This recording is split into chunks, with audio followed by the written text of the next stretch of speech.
നമ്മുടെ മുൻകഴിഞ്ഞ ക്ലാസുകളിൽ വിശദീകരിച്ചു പോരുന്നത് എങ്ങനെ വീട് നിർമ്മാണത്തിലെ ചിലവ് നമുക്ക് കുറയ്ക്കാം എന്നുള്ളതാണ്. അപ്പോ അങ്ങനെ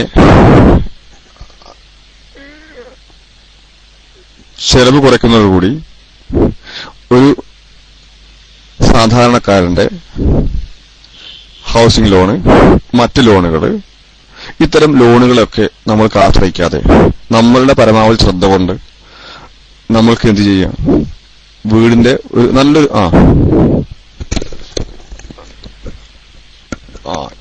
സൗണ്ട് ശരിയാവുന്നുണ്ടോ? ഞാൻ കുറച്ച് അടുപ്പിച്ച് പിടിച്ചതാ. അന്ത നേരത്തെ കഴിഞ്ഞ ദിവസം കേൾക്കുന്നില്ല എന്ന് പറഞ്ഞപ്പോഴേ ഞാനത് എന്ത് ചെയ്തു, കൈകൊണ്ട് തന്നെ അടുപ്പിച്ചു. ശരിയായ? Okay okay okay. അപ്പോ അങ്ങനെ ഓക്കെ ഓക്കെ. അപ്പോ ഏതായാലും അങ്ങനെ നമ്മൾക്ക്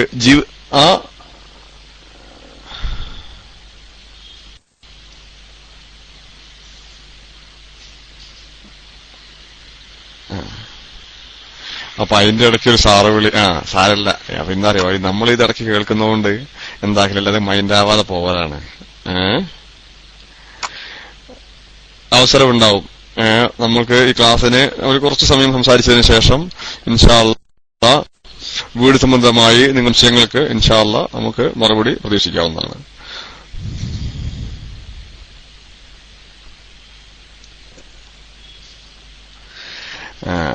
ഏതായാലും നിർമ്മാണത്തിന്റെ ഈ ഭാരിച്ച ചെലവിനെ നമ്മൾക്ക് കുറയ്ക്കാൻ അതിന്റെ പ്രധാന ഒരു ഭാഗം വീടിന്റെ പ്ലാനിങ് തയ്യാറാക്കുമ്പോൾ തന്നെ വേണമെന്നുള്ളതാണ്. വീടിന്റെ പ്ലാൻ തയ്യാറാക്കുമ്പോൾ അല്ലെങ്കിൽ ബിൽഡിങ്ങിന്റെ പ്ലാൻ തയ്യാറാക്കുമ്പോൾ ആ പ്ലാനിൽ നമുക്ക് എത്ര മാറ്റിത്തിരുത്തൽ സംഭവിച്ചാലും നിർമ്മാണത്തിന്റെ ഇടയിൽ ചെലവ് വർദ്ധിക്കില്ല. അപ്പോൾ നമ്മൾക്കുണ്ട ഐഡിയയും നമ്മൾ ചോദിക്കാനുള്ളവരും ബന്ധുക്കളും സുഹൃത്തുക്കളും അതുപോലെ വീടുണ്ടാക്കിയ ആളുകളും അല്ലാത്തവരും ആയ ആളുകളുമായിട്ട് നമ്മൾ എന്ത് ചെയ്യുക, ഒരു സംവാദത്തിൽ ഏർപ്പെടുക. അങ്ങനെ ചോദിക്കുക. അവരോട് ചോദിക്കുമ്പോൾ അവരുടേതായ കുറെ അഭിപ്രായങ്ങൾ ഉണ്ടാവാം. അപ്പൊ ഇതിനൊക്കെ എന്ത് സംഭവിച്ചാൽ ഇപ്പോഴത്തെ ആളുകൾ ചെയ്യുന്നത് എന്താക്കും, പ്ലാൻ ഉണ്ടാക്കാൻ വരുമ്പോൾ ഏതെങ്കിലും ഒരാളെ കൊണ്ട് അത് 2 റൂം മതി, അത് അങ്ങനെ മതി ഇങ്ങനെ മതി എന്നുള്ള ആ നിലക്ക് ഒരു പ്ലാൻ ഉണ്ടാക്കുകയും ആ പ്ലാനിങ് ഉണ്ടാക്കിയതിനു ശേഷം ഒരു ഐഡിയയും ഇല്ലാതെ പ്ലാനിങ് ഉണ്ടാക്കുക. ആ പ്ലാനിങ് ഉണ്ടാക്കിയതിനു ശേഷം കുറ്റിയടിച്ച് തറയൊക്കെ കെട്ടും. തറയൊക്കെ കെട്ടി കഴിയുമ്പോഴാണ് നിങ്ങൾ പ്ലാൻ ഉണ്ടാക്കി നോക്കട്ടെ. 2 ആൾക്കാർ പ്ലാൻ നോക്കും. ഉണ്ടോ, ഇതിവിടെ ഇങ്ങനെ പ്രശ്നമുണ്ട്, മറ്റേങ്ങനെ പ്രശ്നമുണ്ട്, അങ്ങനെ ഭാഗത്ത് കുഴപ്പമുണ്ട്, വേറെ പ്രശ്നങ്ങളുണ്ട്. ഇതൊക്കെ അപ്പോഴായിരിക്കും ആ വീടിന്റെ ഉടയവൻ അറിയുക. അപ്പൊ അങ്ങനെ അറിഞ്ഞതിന് ശേഷമാണ്, തറ കെട്ടിയതിനു ശേഷമാണ് പിന്നെ അത് പറ്റൂല, ഇത് പറ്റൂല, മറ്റേത് പറ്റൂല, അങ്ങനെ മുഴുവൻ പ്രശ്നങ്ങളായി ഇദ്ദേഹം കെട്ടിയ തറ പാത്തിലായി, അങ്ങനെ ഇഷ്കാലായി മുഴുവൻ പ്രശ്നങ്ങളാവുന്ന അവിടെ വെച്ചിട്ടാണ്. അപ്പോ എന്ത് ചെയ്യും, അപ്പൊ കുറെ ഭാഗം പൊളിക്കും, പിന്നെ കുറെ ഭാഗം കെട്ടും. അങ്ങനെ കെട്ടി വരുമ്പോഴേക്കും ഈ അലമാരി പറ്റൂല കേട്ടോ, വേറെ മോഡൽ അലമാരി ഉണ്ടാക്കണം, ഇപ്പോഴത്തെ മോഡൽ അങ്ങനെയാണ്, ആയിക്കോട്ടെ ശരി. അപ്പൊ സാറിൽ ഓൻ പറഞ്ഞതല്ലേ, ഓർക്കും കാര്യമാക്കണ്ടെന്ന നിലക്ക് വേറെ ആളുകളും ആ വീട് പണി കാണാൻ വേണ്ടി വരും. അപ്പോഴും ഓന്റെ അഭിപ്രായം പറയും. അങ്ങനെ 3-4 അഭിപ്രായം പറയുമ്പോൾ അവർക്ക് തോന്നുന്നു ഇതിപ്പോ തന്നെ പൊളിച്ചിട്ടേ പറ്റുള്ളൂ. അപ്പൊ പൊളിക്കും. അപ്പൊ കെട്ടിയ ചെലവ് വേറെ, പൊളിച്ച വേറെ ചെലവ് വേറെ, രണ്ടാമത് കെട്ടാൻ വേറെ ചെലവ്. അപ്പൊ ഒരു സാധനത്തിന് തന്നെ 3 ചെലവ് വിചാരിച്ചത് പിടുത്തം. അപ്പൊ അങ്ങനെയാണ് സത്യത്തില്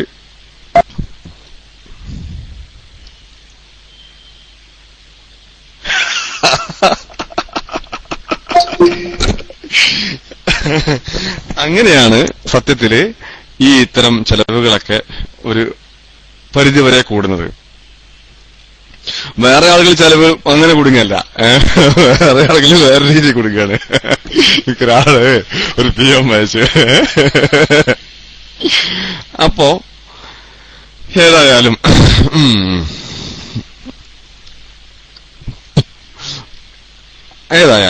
അപ്പൊ ഈ നിയന്ത്രിക്കുന്ന സമയത്ത് നമ്മൾ എന്ത് ചെയ്യുന്നില്ല, പരമാവധി നിയന്ത്രണമില്ലാതെ ഈ അഭിപ്രായങ്ങളെ മുഴുവൻ നമ്മൾ സ്വീകരിക്കുക. അങ്ങനെ വരുമ്പോഴാണ് ഒരു വലിയ ഗണ്യമായ കൂടുതലുണ്ടാവുന്നത്. അതേപോലെ തന്നെയാണ് നമ്മൾ വാങ്ങിക്കുന്ന മെറ്റീരിയൽസ് വാങ്ങിക്കുമ്പോൾ അല്ലെങ്കിൽ പണിക്കാരെ തിരഞ്ഞെടുക്കുമ്പോൾ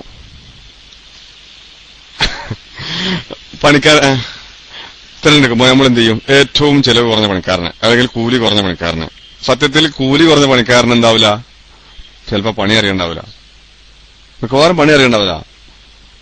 അപ്പൊ ഇങ്ങനെ ഈ പണി അറിയാതെ ലാഭം നമ്മൾ അവിടെ നോക്കുക. ഇപ്പൊ നമ്മുടെ അടുത്ത സുഹൃത്ത് ഇത്തരത്തിൽ ഇതുപോലെ വീടിന്റെ പണി തേപ്പ് കരാർ കൊടുത്തു, ഏറ്റവും റേറ്റ് കുറഞ്ഞ വ്യക്തിക്ക് കരാർ കൊടുത്തു. ഈ കരാർ കൊടുത്തതിന് ശേഷം ആ പണി എന്നോട് ചോദിച്ചു എത്ര പൈസയാവും ചോദിച്ചപ്പോ ഞാനൊരു ഏകദേശം എത്ര രൂപ പറഞ്ഞു. അപ്പൊ ആ എമൗണ്ട് കാലം ഏകദേശം 1,00,000 രൂപയോളം കുറച്ചിട്ടാണ് ഈ വ്യക്തി പണിയെടുത്ത് കഴിഞ്ഞപ്പോ നമ്മള് പറഞ്ഞതിനേക്കാളും ഏറെ എമൗണ്ട് ഈ വ്യക്തി വാങ്ങും. ഡെയിലി വന്ന് കൂലി വാങ്ങും. ഡെയിലി വന്ന് കൂലി വാങ്ങിപ്പോവും. അങ്ങനെ വാങ്ങിപ്പോയിട്ട് ആണെന്ത് ചെയ്യുക, ഈ തരത്തില് പണി ഒരുപാട് കൂടും, അനാവശ്യമായിട്ട് പണികൾ വർദ്ധിക്കും, ശ്രദ്ധ ഉണ്ടാവില്ല. അപ്പൊ ഇവർക്ക് ഡെയിലി കൂലി കിട്ടല്ലോ എന്ന നിലക്ക് ഇവരും എല്ലാ ദിവസവും വരും, അവിടുന്ന് വട്ടം കറങ്ങും, തിരിച്ചു പോകും. ആ പണിയെ സംബന്ധിച്ച് ഒരു ശ്രദ്ധയും ഇല്ലാതെയായിരിക്കും ഇത്തരം വിഷയങ്ങളൊക്കെ ചെയ്യുന്നുണ്ടാവുക. ഏതായാലും അപ്പൊ നിർമ്മാണ സമ്പത്ത് അതേപോലെ തന്നെയാണ് നമ്മുടെ മെറ്റീരിയൽസിന്റെ വില കയറുന്നത്. മെറ്റീരിയൽസിന്റെ വില കയറുന്നു തിരക്കിട്ട് നമ്മൾ എന്താകും, പെട്ടെന്ന് തന്നെ പോയിട്ട് കിട്ടുന്ന സാധനം പെട്ടെന്ന് തന്നെ വാങ്ങിച്ച് പെട്ടെന്ന് തന്നെ കൊണ്ടുവന്ന് ഇത്തരത്തിൽ മെറ്റീരിയൽസിനൊക്കെ ഒരുപാട് വില വർദ്ധിക്കുന്ന ഒരു ഭാഗം അങ്ങനെയാണ്. അപ്പൊ ഏതായാലും ചെലവ് ചുരുക്കണം എന്നുണ്ട് ആളുകള്. ഫസ്റ്റിൽ ശ്രദ്ധിക്കേണ്ട പ്രധാന വിഷയം പ്ലാനിങ് ഉണ്ടാക്കുന്ന സമയത്ത് തന്നെ അതിന്റെ ശ്രദ്ധ ഉണ്ടാവണം എന്നുള്ളതാണ്. അതില് ഇപ്പോ ഞാൻ നിങ്ങൾക്ക് ചെറിയൊരു വിഷയത്തിൽ പറഞ്ഞു തരുന്നത് എങ്ങനെ വെച്ച് കഴിഞ്ഞാല് നമ്മുടെ മരത്തിന്റെ അളവുകൾ എങ്ങനെ എടുക്കാം. സാധാരണ മരം വാങ്ങാൻ പോകുന്ന ആണ് ഏറ്റവും ശരിക്ക് നല്ല ഒരു അറിയില്ലാത്ത ആളുകളെ എല്ലാ നിലക്കും വഞ്ചിക്കാൻ പറ്റുന്ന ഒരു ഭാഗമാണ്, ഒരു ഏരിയയാണ് ഈ മരക്കച്ചവടം. കച്ചവടക്കാർ മുഴുവൻ വഞ്ചകരാന്നല്ല, പക്ഷെങ്കിൽ സ്വാഭാവികമായിട്ടും സംഭവിക്കാൻ സാധ്യതയുള്ള ഒരു സംഭവം ഇങ്ങനെയാണ്. അപ്പൊ അതിന് ഈ മരക്കച്ചവടത്തില് മരത്തിന് പല വണ്ണത്തിലുണ്ടാവും. പല വണ്ണത്തിലുള്ള മരങ്ങള് ആ മരങ്ങളുടെ വില നിർണ്ണയിക്കുന്നത് വണ്ണം അടിസ്ഥാനപ്പെടുത്തിയാണ്. 4 ഫൂട്ട് വണ്ണമുള്ള, അതായത് 48 ഇഞ്ച് വണ്ണമുള്ള ഒരു മരത്തിന്റെ വില ആയിരിക്കില്ല 46 ഇഞ്ച് വരവും 42 ഇഞ്ചും ഇനി 24 ഇഞ്ചും. ഏറ്റവും അതായത് 4000 രൂപ വരെയുള്ള മരം 46 ഇഞ്ചിന് 4000 രൂപയാണെങ്കിൽ 24 ഇഞ്ചിന് 700-800 മതി. അത്രയധികം ഡിഫറൻസ് ആണ്.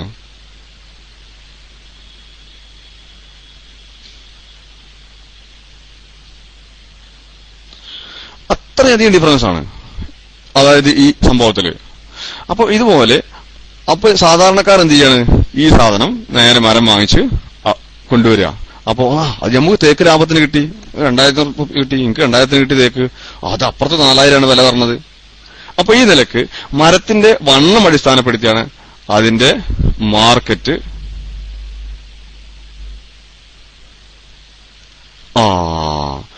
ഇത് നമ്മളെ ഡോക്ടർ കേശ്ശേരി നേരത്തെ ചോദിച്ച ചോദ്യം, കഴിഞ്ഞ ദിവസം ഇതേ ചോദ്യം ചോദിച്ചിരുന്നു എന്നോട്. ഇൻഷാ അല്ലാഹ് അത് ഞാൻ പറയാം. അപ്പൊ ഞാൻ ഈ പറഞ്ഞ മരത്തിന്റെ കഥ പറഞ്ഞിട്ട് ആ വിഷയം നമുക്ക് ആരംഭിക്കാം ഇൻഷാ അല്ലാഹ്.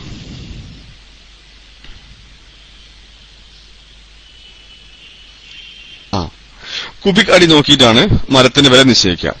മറിച്ച് ആ കുബിക് അടി നോക്കുമ്പോൾ മരത്തിന്റെ വണ്ണവും അതിന്റെ പ്രധാന ഭാഗമാണ്. 100 കുബിക് മരം 2 ഇഞ്ച് വണ്ണമുള്ളതാണ് എടുക്കുന്നതെങ്കിൽ അതായത് അതിന്റെ ഏറ്റവും നല്ല മരത്തിന്റെ വില ഉണ്ടാവില്ല. മിനിമം ഒരു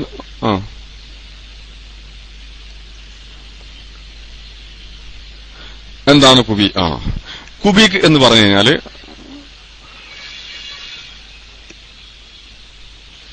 ഒരടി നീളം, ഒരടി ഹൈറ്റ്, ഒരടി വണ്ണം, അതായത് 12 ഇഞ്ച് നീളം, 12 ഇഞ്ച് ഹൈറ്റ്, 12 ഇഞ്ച് വിഡ്ത്ത്, നീളം, വീതി, ഇഞ്ച് കനം.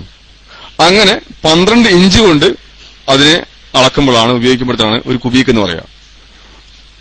അത് മരത്തിന് അളക്കുമ്പോഴാണ് ക്യൂബിക് എന്നുള്ളതല്ല, അത് കുബിക് എന്ന് പറഞ്ഞ് അങ്ങനെ തന്നെയാണ്. ക്യൂബിക് അളത്തിൽ പിന്നെ ഒരു കുബിക് എന്നുള്ള സമയത്തിൽ പറഞ്ഞ് ഇങ്ങനെയായി മാറുന്നത്. അപ്പൊ അതിന് കുബിക്കാണ് ശരിക്ക്. അതിന് കുബിക് മീറ്റർ പറയും, ഫീറ്റിൽ പറയും.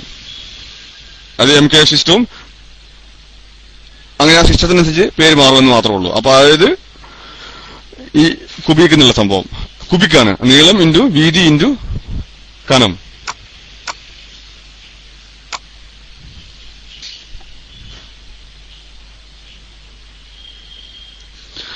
മില്ലിൽ നിന്ന് മേടിക്കുമ്പോൾ മാത്രമല്ല, സാധാരണ ബിസിനസ്സുകാരൊക്കെ വാങ്ങുന്നത് ഈ കുബിക്ക് അളവിലാണ്. മാത്രമല്ല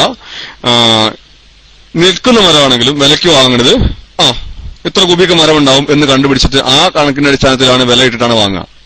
നിൽക്കുന്ന മരം വാങ്ങുമ്പോഴും ഇത്ര കുബിക്ക് മരം ഉണ്ടാവും, ആ മരത്തിന് ഇത്ര രൂപ ചെലവ് വരും, മില്ലെത്തിക്ക് എത്ര വരും, വെട്ടാൻ എത്ര കൂലി വരും, അതിന് വേണ്ടി വരുന്ന മുഴുവൻ ചെലവുകളും ആ മരത്തിനോട് കൂടി കൂട്ടിച്ചിട്ടാണ് എന്ത് ചെയ്യണത്, ഈ മരത്തിന്റെ വില നിശ്ചയിച്ച് മരം വാങ്ങുന്നത്, വിൽക്കുകയും ചെയ്യണത്. അപ്പൊ വാങ്ങുമ്പോഴും ഇനിയല്ല, ഇതിപ്പോ വീടുണ്ടാക്കാത്തവൻ ആളാണെങ്കിൽ പോലും ഈ മരത്തിന്റെ കുബിക്ക് കാണൽ ആവശ്യമാണ്. കാരണം നമ്മുടെ അടുത്ത് മരം വിൽക്കാനുണ്ട്, ഈ മരത്തിന് എത്ര വില കിട്ടുമെന്ന് നമുക്കറിയില്ല, അല്ലെങ്കിൽ എത്ര കുബിക്ക് ഉണ്ടെന്ന് അറിയില്ല. അറിയാണ്ട് നമുക്ക് വിൽക്കാൻ കഴിയോ, വില വയ്ക്കാൻ പറ്റുമോ? അല്ലെ ഒരു കച്ചവടക്കാരൻ വന്ന് നിങ്ങൾക്ക് എന്ത് വേണമെന്ന് ചോദിക്കും ആദ്യം.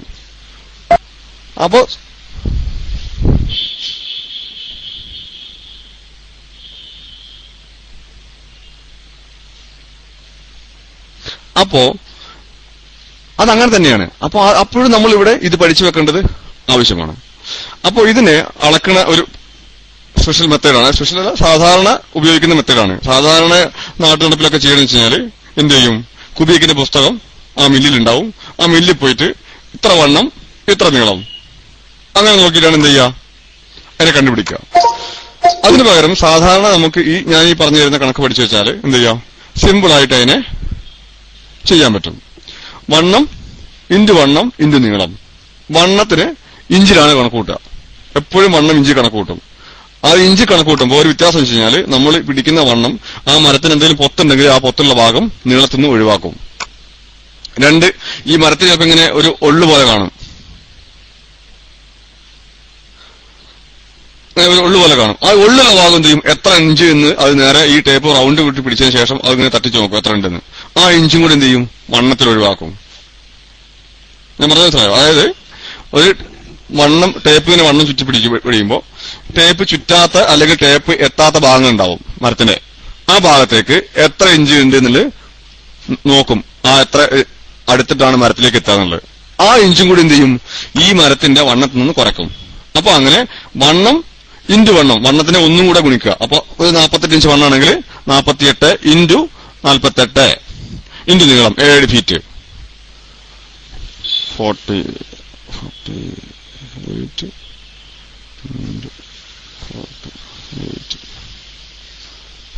ഇൻറ്റു 7 ഇങ്ങനെയാണ് ഉണ്ടാവുക. വണ്ണം ഇൻറ്റു നീളം.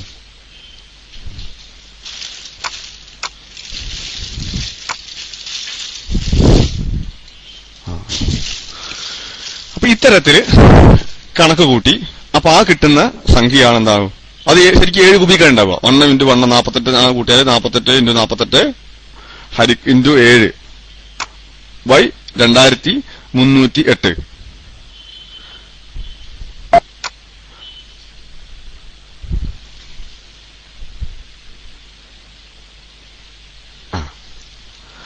അപ്പോ ഇങ്ങനെ ഹരിച്ചാല് കിട്ടുക അളവ് ഇതായിരിക്കും അല്ലെ, 2308. ചിലപ്പോ ഉള്ളവരെ ഗണിച്ചു നോക്കി കിട്ടുന്ന അളവ് ആൻസർ ഇതായിരിക്കും, 7 ഫീറ്റ് 7 കുബിക്ക് എന്നാ കിട്ടുക. കാരണം അതിന്റെ നീളം 7ആണ്. 48 എന്നുള്ള അതിന്റെ ബേസ് ഒരു റൂളാണ്. അതുകൊണ്ടാണ് ഞാൻ ഇപ്പൊ ഈ 48 പറഞ്ഞു തന്നത്. ഈ 48നെ വെച്ചിട്ടാണ് എന്ത് ചെയ്യുക, പിന്നെ കൂടുകയാണെങ്കിലും കുറയ്ക്കുകയാണെങ്കിലും അപ്പൊ നമുക്ക് എന്ത് ചെയ്യാം, ഈ 48 നോക്കിയിട്ടാണ് നമ്മൾ എല്ലാ കണക്കുകളും കൊണ്ടുപോയി. അതിന്റെ ബേസിക് ഇതാണ്, വണ്ണം ഇൻറ്റു നീളം. കാരണം ഈ 1 ഇൻറ്റു 48 ഇൻറ്റു 48 ഇൻറ്റു 1 ബൈ 2308 ഗുണിച്ചാല് ആ സമയം കറക്റ്റ് അളവായിരിക്കും.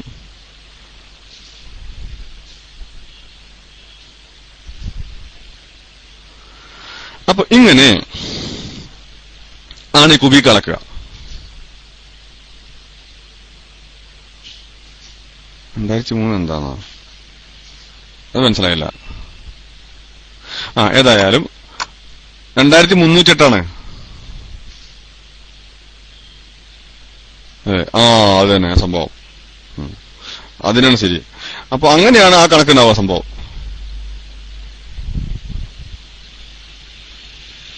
വണ്ണം ഇൻറ്റു നീളം. അപ്പൊ അങ്ങനെ ഗുണിച്ച് നമ്മൾ എന്ത് ചെയ്യാണ്, ആ സത്യത്തില് ഈ കണക്ക് അറിയാതെ നമ്മൾ മരം വാങ്ങിക്കാൻ പോകും. മരത്തിന്റെ ഈ വില നിർണ്ണയം, അതേപോലെ അടി ഫീറ്റ്, അത് 4 അടി വണ്ണത്തിൽ, അതായത് 48 ഇഞ്ച് മേലുള്ള വണ്ണാണെങ്കിൽ അതിനെന്തില്ല,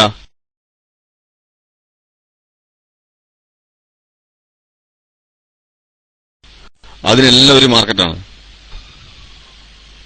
അതുകൊണ്ട് ഹരിക്കുക മാത്രമേ ഉള്ളൂ ഉസ്താദെ. വണ്ണം ഇൻറ്റു വണ്ണം ഇൻറ്റു ലെങ്ത് ബൈ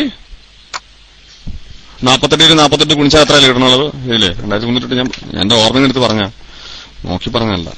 48 2304 2304 അപ്പൊ കറക്റ്റാ. ഇൻറ്റു 7 ബൈ 2304 വെച്ചാൽ കറക്റ്റ് ആൻസർ ഉണ്ടാവും. 7 ഉണ്ടാവും. അതാണ് റെഡി. എന്റെ ഓർമ്മ എടുത്ത് പറഞ്ഞു. അതുകൊണ്ട് 2304 കൊണ്ട് ഹരിച്ചാല് ആൻസർ റെഡി ആയിരിക്കും. അത് എത്ര വണ്ണമുള്ള മരാണെങ്കിലും. 2304 48 into 48 into 7 by 2304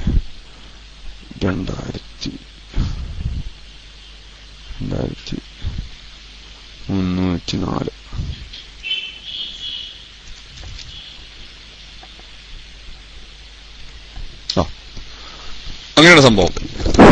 2304. അപ്പൊ അങ്ങനെ ഹരിച്ചാൽ നമുക്ക് എപ്പോഴും ആ കറക്റ്റ് റെഡി ആയിരിക്കും. എത്ര വണ്ണമുള്ള മരത്തിനെ ഗുണിച്ചാലും എത്ര വണ്ണം കുറഞ്ഞുള്ള മരത്തിനെ ഗുണിച്ചാലും അതേ അളവായിരിക്കും കിട്ടുക. അതേപോലെ മരം അളക്കുമ്പോ മരത്തിന്റെ സെന്റർ ഭാഗത്താണ് അളവ് പിടിക്കുക. മരത്തിന്റെ ഒത്ത സെന്റർ ഭാഗത്ത്. ഈ പിന്നെ അതല്ല സെന്റർ ഭാഗത്ത് പിടിക്കാൻ കഴിയുന്നില്ല. ചിലപ്പോൾ ചില മരം അങ്ങനെ ഇട്ട സമയത്ത് നമുക്ക് സെന്ററിൽ കൂടെ ഇത് കഴിയില്ല. അങ്ങനെ എന്ത് ചെയ്യും? രണ്ട് ഭാഗത്തും അളക്കും. ഏറ്റവും ബേക്ക് ഭാഗത്തും ഏറ്റവും ഫ്രണ്ട് ഭാഗത്തും മരത്തിന്റെ വണ്ണം പിടിച്ചിട്ട് അതിന്റെ ആവറേജ് എടുക്കും. അങ്ങനെ മരം അളക്കാം. അത് തന്നെ. യെസ്, അതിന്റെ ആവറേജ് എടുക്കും. ആവറേജ് എടുക്കുമ്പോൾ എന്താണ്? ശരിയാണ്. അപ്പൊ ഇതൊക്കെ എടുക്കുമ്പോഴെന്ത് ചെയ്യും? തോല് ഒഴിവാക്കും. വെള്ളയുള്ള മരമാണെങ്കിൽ ആ വെള്ളയ്ക്ക് 1 ഇഞ്ച് ഒഴിവാക്കും. കാരണം നമ്മൾ വാങ്ങുന്ന മരം കാലിനാണ് വില പറഞ്ഞു വാങ്ങുന്നത്, അല്ലാതെ എന്തില്ല ഈ വെള്ളമരത്തിനല്ല. അപ്പൊ അതുകൊണ്ട് തന്നെ തോലിന്റെ കനവും ഒഴിവാക്കും. യെസ്, അത് ആൻസർ ശരി. കണ്ടോ? അപ്പൊ ഈ 1 ഗുണിച്ചാൽ എത്ര ഗുണിച്ചാലും അത് ആൻസറാണ്. ഈ 42 മാറ്റി നിങ്ങൾ വേറെ ഏത് സംഖ്യ വെച്ചോ വണ്ണം എത്ര കുറച്ചാലും അതേ ആൻസർ കറക്റ്റായിട്ട് വരും എപ്പോഴും ഒരേ. അത് അങ്ങനെ പഠിക്കാൻ വേണ്ടിയാണ് എന്ത് ചെയ്തത് ഇങ്ങനെ പറഞ്ഞത്. അപ്പൊ ഈ കണക്ക് മനസ്സിൽ നിന്ന് പോകാനും പാടില്ല, തെറ്റാനും പാടില്ല. അപ്പൊ എനിക്ക് ഇപ്പൊ എല്ലാ ജീവിതകാലം മുഴുവനും ഈ സംഭവം എപ്പോഴെങ്കിലും എവിടെയെങ്കിലും വെച്ചിട്ട് ആവശ്യം വരുന്നൊരു കണക്കാണ് ഈ കുബിക്ക് കണ്ടുപിടിക്കുന്ന കണക്ക്. പിന്നെ ഉള്ള ഒരു കുബിക്കിന്റെ അസുഖമാണ് മരത്തിന്റെ നമ്മള് തടി വാങ്ങും മില്ലിൽ പോയിട്ട്. എനിക്ക് ഒരു കട്ടിലേക്ക് എത്ര മരം വേണം, അല്ലെങ്കിൽ ഒരു പാതിലിന്റെ പൊളിക്ക് എത്ര മരം വേണം. ഈ മാതിലിന്റെ പൊളിക്ക് ഉപയോഗിക്കുന്ന ചട്ടങ്ങള് അതിന് വില കുറവാണ്.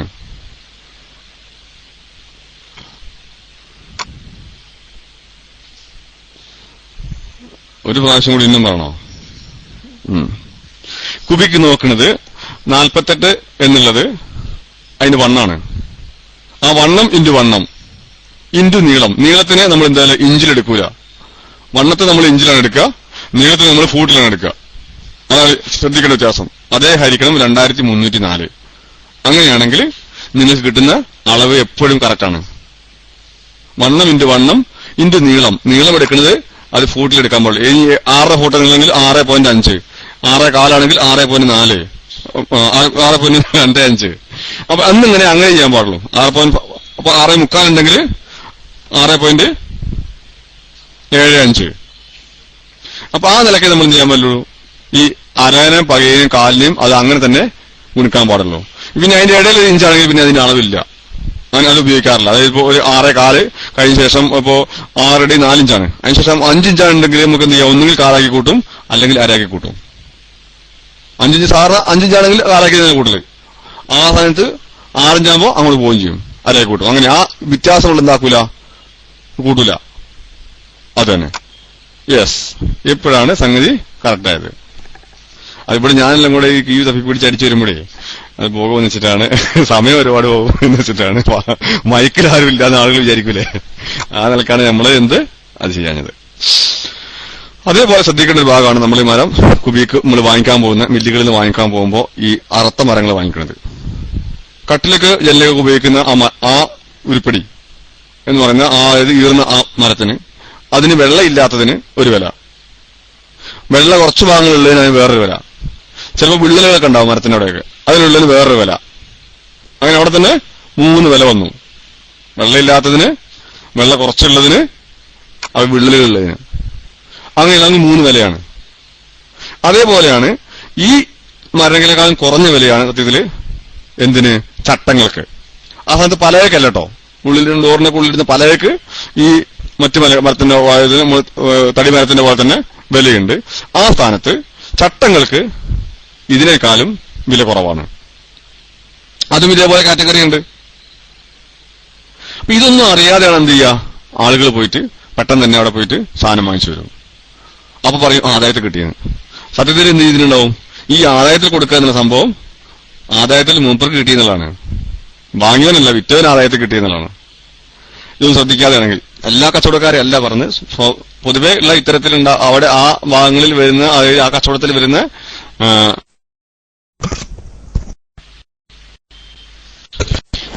അസ്സലാമു അലൈക്കും വറഹ്മത്തുള്ളാഹി വബറകാതുഹു. നമ്മളെ കരണ്ട് പറയാണ്ട് പോയി.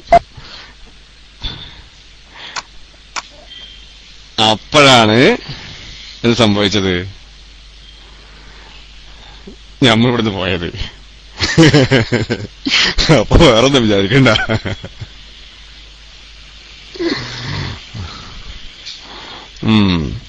അപ്പൊ ഏതായാലും നമ്മള് കുബിക്ക് പറഞ്ഞ് ചിലപ്പോ കരണ്ടിന് ഇഷ്ടപ്പെട്ടിട്ടുണ്ടാവില്ല, അതാ സംഭവം.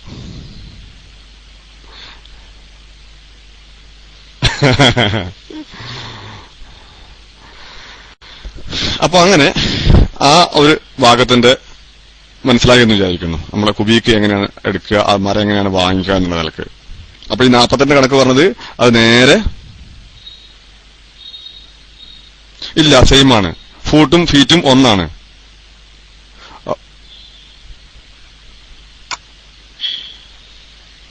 ഫൂട്ടും ഫീറ്റും ഒന്നാണ്.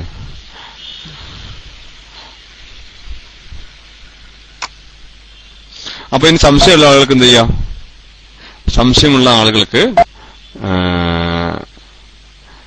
അതിലെ ആ സംശയ ദൂരീകരണത്തിന് വീട് പണിയെ സംബന്ധിച്ചുള്ള സംശയ ദൂരത്തിൽ റൈസാൻഡ് ചെയ്യാം. അപ്പൊ ഞാൻ മൈക്കോടുന്നതാണ്. ഏതായാലും ഈ നമ്മുടെ വീട് പണി ഈ കാലഘട്ടത്തിൽ ആരംഭിക്കുമ്പോൾ തന്നെ ജനങ്ങൾക്കുണ്ടാവുന്ന ഒരു പ്രധാന വിഷയം വീടൊക്കെ ഇടിഞ്ഞു പൊളിഞ്ഞു പോകുമെന്നുള്ളതാണ്. സത്യത്തില് ഈ വീടുകൾക്കൊക്കെ സംഭവിക്കുന്നത് ആളുകളുടെ തിരക്കാണ് ഒന്ന്. രണ്ടാമത്തെ എന്ത് ചെയ്യും, നേരത്തെ ഞാൻ പറഞ്ഞ കോപ്പിയടി. ഒരു വീട്ടിലുണ്ടാക്കിയത് നേരെ അതുപോലെ ഇപ്പുറത്ത് കോപ്പി അടിച്ചു പോകും. ഈ കോപ്പി അടിക്കുമ്പോൾ അവനവന്റെ വീട്ടിലെ സാഹചര്യങ്ങളെ ഒന്നും ശ്രദ്ധിക്കാതെയായിരിക്കും ഇത്തരത്തിൽ കോപ്പി അടിക്കുക. ഈ ഇടിഞ്ഞുപോയ വീടുകളിലെ അധികവും ഒന്നുകിൽ അധിക സ്ഥലത്ത് മണ്ണ് ഏറെ ഇട്ട് ഫില്ല് ചെയ്ത് കൊണ്ടുവന്ന സ്ഥലങ്ങളിലുള്ള വീട് നിർമ്മാണങ്ങളാണ്. അപ്പൊ ഇങ്ങനെ ഈ വീട് നിർമ്മാണങ്ങൾ എന്ന് സംഭവിച്ചെന്ന് വെച്ച് കഴിഞ്ഞാല് ഇത്തരം വീട് നിർമ്മാണങ്ങളാണ് സത്യത്തില് അധികവും ഇടിയുന്നത്. അപ്പൊ അവിടെ ആവശ്യമായ കെയർ ഒന്നും ചെയ്യൂല. ആ ഒന്ന് ചെയ്യാതെ അത് ഈ പറഞ്ഞ പണിക്കാരുടെ അഭിപ്രായം കേൾക്കും. ആദ്യം അഭിപ്രായം കേട്ടിട്ട് അവർ പറയുമ്പോൾ ചെയ്യും. അപ്പൊ ആദ്യം തറകെട്ടമെന്നൊരു അഭിപ്രായം ഉണ്ടാവും, ചുമതലക്കാമതിന് വേറൊരു അഭിപ്രായം ഉണ്ടാവും, വേറെന്തെങ്കിലും പണിക്കൊന്നൊരു അഭിപ്രായം ഉണ്ടാവും, റോഡ് കൂടെ പോയതിന് വേറൊരു അഭിപ്രായം ഉണ്ടാവും.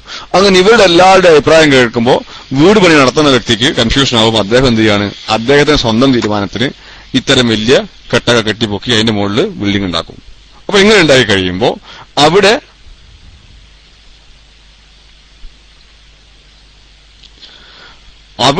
സംഭവിക്കുന്നതാണ് ഈ തരത്തിലുള്ള ഒന്ന്, ഈ മണ്ണൊലിച്ചു പോവുക, അടിയിൽ കൂടെ വെള്ളം പോവുക, അങ്ങനെയൊക്കെ സംഭവിക്കും. കാരണം വലിയ വലിയ ഏരിയകളിൽ എർത്ത് ഫില്ല് ചെയ്തിട്ട് അവിടെ നമ്മൾ ബിൽഡിംഗ് ഇട്ട് കഴിയുമ്പോൾ അടിയിൽ മണ്ണ് ഒലിച്ചു പോകും, മറ്റു വിഷയങ്ങളുണ്ടാവും. സ്വാഭാവികമായിട്ടും സംഭവിക്കുന്ന കാര്യങ്ങളാണ്.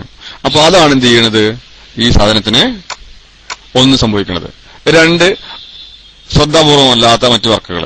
അപ്പൊ തറയുടെ ഭാഗത്തുനിന്ന് മണ്ണൊലിച്ചു പോയിട്ട് ഒന്ന് പോകുന്നത്, അടിയിൽ കൂടെ മണ്ണൊലിച്ചു പോകും, പെട്ടെന്ന് കാണാൻ കഴിയില്ല. അങ്ങനെ ഒന്ന്. രണ്ടാമത്തത് എന്താവും, അതിലുപയോഗിക്കുന്ന ഫാൾട്ടായിട്ടുള്ള വർക്കുകൾ.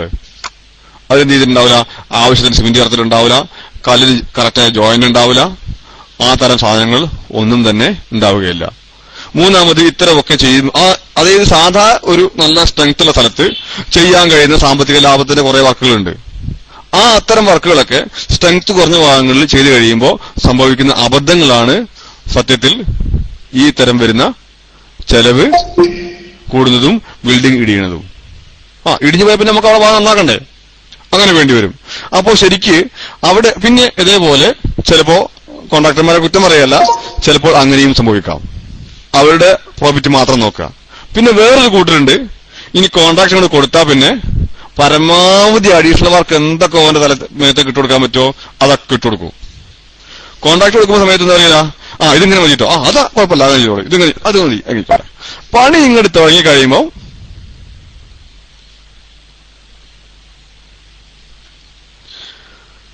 പിന്നെന്താവും, അത് മറ്റേ ഞാൻ വേറെ വീട്ടിൽ പോയപ്പോ ഇങ്ങനെ കണ്ടിരുന്നു, അങ്ങനെ കണ്ടിരുന്നു, അവിടെ വലിയ മോഡലുണ്ട്, അവിടെ ഇൻട്രസ്റ്റ് ഉണ്ട്, അയച്ചാൽ നമുക്കൊന്ന് ഉണ്ടാക്കി തരുമോ, അതുപോലെ നമുക്ക് വെക്കണം എന്നൊക്കെയുള്ള അങ്ങനെയൊക്കെയുള്ള അത്തരം ഒരു സംഭവത്തിൽ എന്ത് ചെയ്യും, ഈ പാവം കോൺട്രാക്ടർ എന്താക്കും, ഇതൊക്കെ വെച്ചുകൊടുക്കും പാവം. ഇതൊക്കെ വെച്ചിട്ട് ഓൻ പാപരമാവും. അങ്ങനെ ഒരു സംഭവം ഉണ്ട്. അത് നമ്മള് രണ്ടു കൂട്ടരും നന്നാക്കി പറയല്ല, നിങ്ങൾ അങ്ങനെ വിചാരിക്കണ്ട. അപ്പൊ ഇത്തരത്തിലൊക്കെ ഈ നമ്മുടെ ബിൽഡിങ്ങിന് അപ്പോ വേറെ ഭാഗത്തുനിന്ന് എന്ത് ചെയ്യും, ഇതുപോലെ മാറ്റും. പിന്നെ ഒന്നത് ഡിസൈനിങ്ങിൽ മാറ്റം. ചിലത് എന്ത് ചെയ്യില്ല, ഈ ലോഡ് എടുക്കാൻ ശേഷിയില്ലാത്ത മണ്ണിലേക്ക് അമിത ലോഡ് വരുന്ന ഡിസൈൻ കൊണ്ടുവെക്കും. ഇങ്ങനെ വെക്കുമ്പോൾ തന്നെ എന്ത് സംഭവിക്കും, അത് അടുത്ത വീട്ടിൽ കണ്ട മോഡലായി കയറും. സംഗതി ഈ മോഡൽ അവിടെ താങ്ങാനുള്ള ശേഷി ആ മണ്ണിനുണ്ടാവില്ല, ആ കപ്പാസിറ്റി ആ ഏരിയക്ക് ഉണ്ടാവില്ല. അവിടെ അത്തരത്തിലുള്ള മോഡൽ വീട് വെക്കുമ്പോഴാണ് ഇങ്ങനെയൊക്കെ പറ്റില്ലേ. 99% വീടുകൾക്കും ഫാൾട്ടി ആയ ഡിസൈനിങ് ആണ് 99% ഇത്തരം വീടുകളൊക്കെ താഴ്ന്നതിന് കാരണം. ഒന്ന്, രണ്ടാമത് നമ്മൾ തിരക്ക്. കാരണം ഇത് സെറ്റാകാൻ നേരം ഉണ്ടാവില്ല, അതിനാവശ്യമായ ഉറപ്പ് കൊടുക്കാൻ നേരം ഉണ്ടാവില്ല, മണ്ണ് ഫില്ല് ചെയ്യാൻ നേരം ഉണ്ടാവില്ല, ഒന്നും ഉണ്ടാവില്ല. ടക്കടക്കടക്കടേ നമുക്ക് 3 മാസം കൊണ്ട് വീട് പണിയും കുറ്റവിഷയം കഴിഞ്ഞിട്ട് ഗൾഫിലേക്ക് പോകണം, അല്ലെങ്കിൽ വേറെന്ത് അത്യാവശ്യം ഓരോ ആ ആവശ്യത്തിന് വേണ്ടി അങ്ങനെ ചെയ്യും. ഇത്തരം കാരണങ്ങൾ അല്ലാതെ ബിൽഡിംഗ് വീഴാൻ ഒരു കാരണവുമില്ല. അതിലിപ്പോ ചുമര് കെട്ടിക്കഴിയുമ്പോൾ സിമെന്റ് കുറഞ്ഞു, ഒന്നും സംഭവിക്കൂല. ഇടിഞ്ഞു വീഴാനൊരു കാരണം അതല്ല, മറിച്ച് ഇത്തരം അശ്രദ്ധ, ഡിസൈനിങ്ങളുടെ ഫാൾട്ട്. 2, എർത്ത് അമിതമായ ഫില്ലിംഗ് ഉള്ള ഏരിയകളിൽ അതിന് വേണ്ട പ്രിക്കോസിഷൻ ചെയ്യാതെ തറയും ബേസ്മെന്റും ഉണ്ടാക്കുക, അല്ലെങ്കിൽ ചുറ്റുമതിൽ ഉണ്ടാക്കുക. ചുറ്റുമതിൽ ഉണ്ടാക്കിയാലും അങ്ങനെ തന്നെ സംഭവിക്കും. അപ്പൊ ഏതായാലും സംശയമുള്ള ആളുകൾക്ക് റൈസാൻ ചെയ്യാം. ഇൻഷാ അല്ലാഹ് ഞാൻ മൈക്ക് വിട്ടുതരാം. അപ്പോ ആ വിശദീകരണം മനസ്സിലായി എന്ന് വിചാരിക്കുന്നു. സംശയമുള്ള ആളുകൾക്ക് റൈസാൻ ഓക്കെ. അപ്പൊ ഞാൻ മൈക്ക് വിട്ടു. അസ്സലാമു അലൈക്കും വറഹ്മത്തുള്ളാഹി വബറകാതുഹു. അസ്സലാമലൈക്കും. വീടുമായിട്ട് ബന്ധപ്പെട്ട് തന്നെ, പക്ഷെ ഡയറക്റ്റ് നിങ്ങൾ പറഞ്ഞ വിഷയത്തിലല്ല എന്റെ സംശയം. അതായത് നമ്മൾ ഈ കട്ടില് വെക്കുന്ന സമയത്ത് കട്ടിലിന്റെ അടിയിൽ ചില സ്ഥലത്ത് സ്വർണമോ അതുപോലെയുള്ള സ്വർണം വെള്ളിയൊക്കെ മിക്സ് ചെയ്തിട്ടൊക്കെ വെക്കുന്നതായിട്ട് ഇങ്ങനെ പറയപ്പെടുന്നുണ്ട്. അത് വെക്കേണ്ടതാണോ, അത് ആവശ്യമാണോ? അതിന്റെ കൂടെ ഒരു ചോദ്യം കൂടിയുണ്ട്, അത് അടുത്ത പ്രാവശ്യം നമുക്ക് മൈക്ക് തരണം, ഞാൻ ചോദിക്കാം.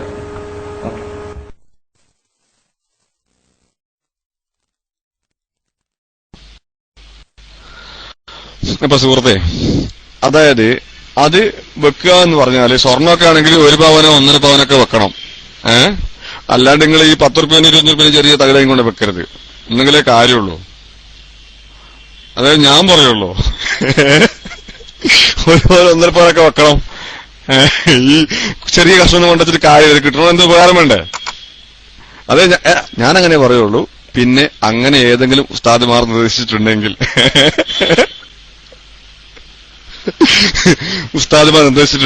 എന്ത് ചെയ്യണം, അത് നിങ്ങൾ വെക്കുകയും വേണം. അല്ലാതെ അതിനെ നമ്മൾ കൊച്ചാക്കാനോ മറ്റു ചെയ്യാനോ പാടുള്ളതല്ല.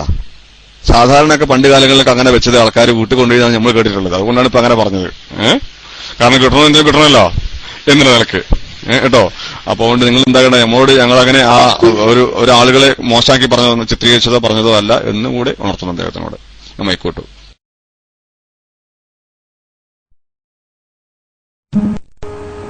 പിന്നെ വേറൊന്ന്, വീട് കെട്ടുന്ന സമയത്ത് വീടിന്റെ കന്നിമൂല ഗ്രഹനാഥം താമസിക്കണം എന്നുള്ള ഒരു പറഞ്ഞു വരുന്നുണ്ട്.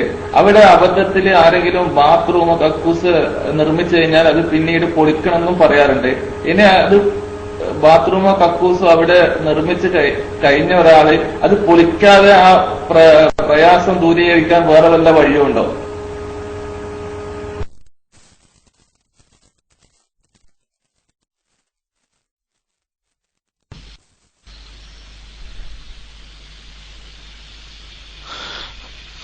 അപ്പോ ഇപ്പോ നമ്മളെ സംബന്ധിച്ച് ആ സുഹൃത്തിനോട് നമ്മൾ ഉണർത്തുന്നത്, ഇത്തരം വിഷയങ്ങൾ നമ്മൾ ചർച്ചയ്ക്ക് വെക്കാറില്ല. ബിൽഡിംഗ് നിർമ്മാണ സമയത്ത് ബിൽഡിംഗിന്റെ മെറ്റീരിയൽസിന്റെ ഗുണമേന്മ, അതേപോലെ അത് നമ്മൾ ചെയ്യേണ്ട നിർദ്ദേശങ്ങളും മറ്റു വിഷയങ്ങളുമാണ്. അപ്പൊ ഞാൻ നിങ്ങളോട് നേരത്തെ ആ ഇത്തരം ചോദ്യങ്ങൾ ഒഴിവാക്കാൻ വേണ്ടിയാണ് നിങ്ങളോട് ഒരു 2-3 പവൻ നിങ്ങൾ വെച്ചോളി എന്ന് പറഞ്ഞത്. അപ്പോൾ രണ്ടാമത് നിങ്ങൾ എന്ത് ചെയ്യാണ്, അതേപോലത്തെ അത്തരം ചോദ്യങ്ങളാണ്.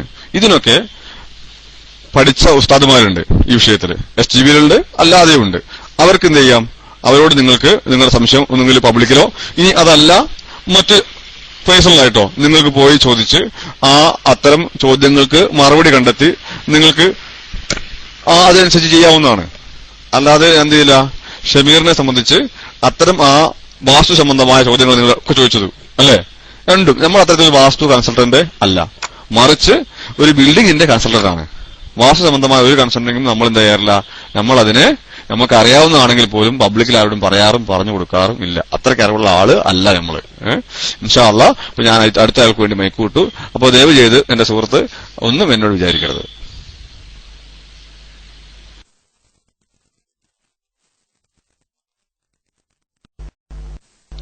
അസ്സലാമു അലൈക്കും വറഹ്മത്തുള്ളാഹി. കേൾക്കുന്നുണ്ടല്ലോ?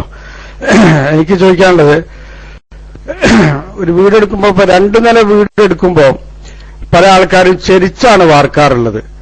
ഈ ചെരിച്ച് വാർക്കുമ്പോ അതിന്റെ മുകളിൽ ഓടിടണം, അതുപോലെ തന്നെ പിന്നീട് മറ്റൊരു സമയത്ത് മുകളിലേക്ക് എടുക്കാനും കഴിയാറില്ല. അപ്പോ 2 നില എടുക്കുമ്പോ സ്ട്രൈറ്റ് ആയിട്ട് വാർക്കുന്നതും ഈ ചെരിച്ച് വാർക്കുന്നതായിട്ട് കാശിൽ വ്യത്യാസമുണ്ടോ? അതല്ല നമ്മള് ചെരിച്ചു വാർക്കാതെ ഒരു കോണിയും കൂടി മുകളിൽ ഇടുകയാണെങ്കിൽ മറ്റുള്ളൊരു സമയത്ത് പിന്നെ എന്തെങ്കിലും ചിക്കാനും അലക്കിടാനൊക്കെ ഉപകരിക്കൂലേ? എന്താണ് അതിന്റെ ഒരു ഒന്ന് വിശദീകരിച്ച് തന്നാൽ നന്നായിരുന്നു. എല്ലാവർക്കും ഉപകാരപ്പെടില്ല ആ കാര്യം, അതുകൊണ്ടാണ് ചോദിച്ചത്. അധികം എക്സ്പെൻസ് വരുന്നുണ്ടോ ചെരിച്ചു വാർക്കുന്നതും അതല്ല സ്ട്രൈറ്റ് ആയിട്ട് വാർക്കുന്നതും അധികം എമൗണ്ട് വരുന്നുണ്ടോ എന്ന് ആണ് ചോദ്യം. അസ്സലാമു അലൈക്കും വറഹ്മത്തുള്ളാഹി.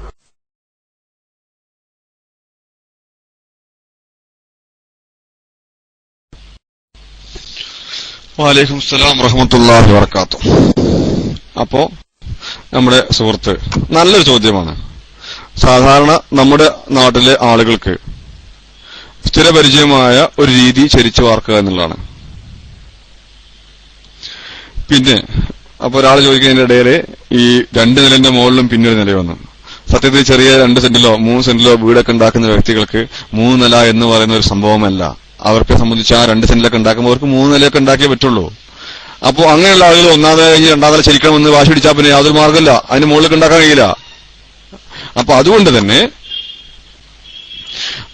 തന്നെ ഈ വീണ്ടും ഫ്ളാറ്റാക്കി വാർക്കുന്നത് ചെലവിൽ വളരെ ചുരുക്കമാണ്. എത്ര നില വാർത്താലും നേരെ വാർക്കാണെങ്കിൽ ചെലവ് പകുതിയായി ചുരുങ്ങും. കാരണം സാധാരണ മെയിൻസാവ് വാർക്കണതിന്റെ 15% വരെ അപ്സ്റ്റെയറിലെ വാർപ്പിന് വേണ്ടി വരികയുള്ളൂ. ആ സ്ഥാനത്ത് ചെരിച്ചു വാർക്കുമ്പോൾ അതിന്റെ ഏരിയ കൂടും. ആ സ്ഥാനത്ത് 15 എന്നുള്ളതിന് പകരം 60% വരെ 70% വരെ പണിക്കൂലി തന്നെ കൂടും. 15 പകരം 70 മാറും പണിക്കൂലിയില്. ഏരിയ 30% മുതൽ 50% വരെ ഏരിയ കൂടും. 30 മുതൽ 50 വരെ ഏരിയ വ്യത്യാസം വരും. അതിന്റെ പുറന്തള്ള എത്ര കൂട്ടിയിടുന്നതനുസരിച്ചാണ് അതിന്റെ ഏരിയക്ക് മാറ്റം വരിക. 30 മുതൽ 50 വരെ വരും. അപ്പൊ അതിന് രൂപവും സ്ക്വയറും വ്യത്യാസമൊക്കെ വരുന്ന അഡീഷണൽ കൂടെ ഒക്കെ വരുമ്പോൾ 50 വരെ വരും. അപ്പൊ അങ്ങനെ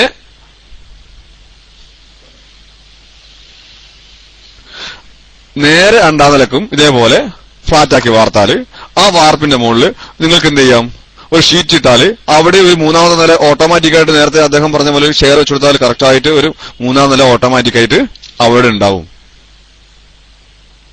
ഷീറ്റ് ഇട്ടാല് പുറത്തു നോക്കുമ്പോൾ എന്താക്കും, ഫുള്ള് റൂഫ് ചെയ്ത മാതിരി അല്ല എല്ലാം ഓൾട്ട് കിട്ട മാതിരി ഫുള്ളുണ്ടാവും. അത് വെച്ചാല് ഇതിന് സംഭവിച്ചാല് ഇതിങ്ങനെ വന്നു എന്ന് പറഞ്ഞാല് ആളുകൾ പറഞ്ഞു നേരെ വാർപ്പിന്റെ മുകളിൽ ചെരിച്ച വാർപ്പ് കൊടുത്താൽ ലീക്ക് കുറയും.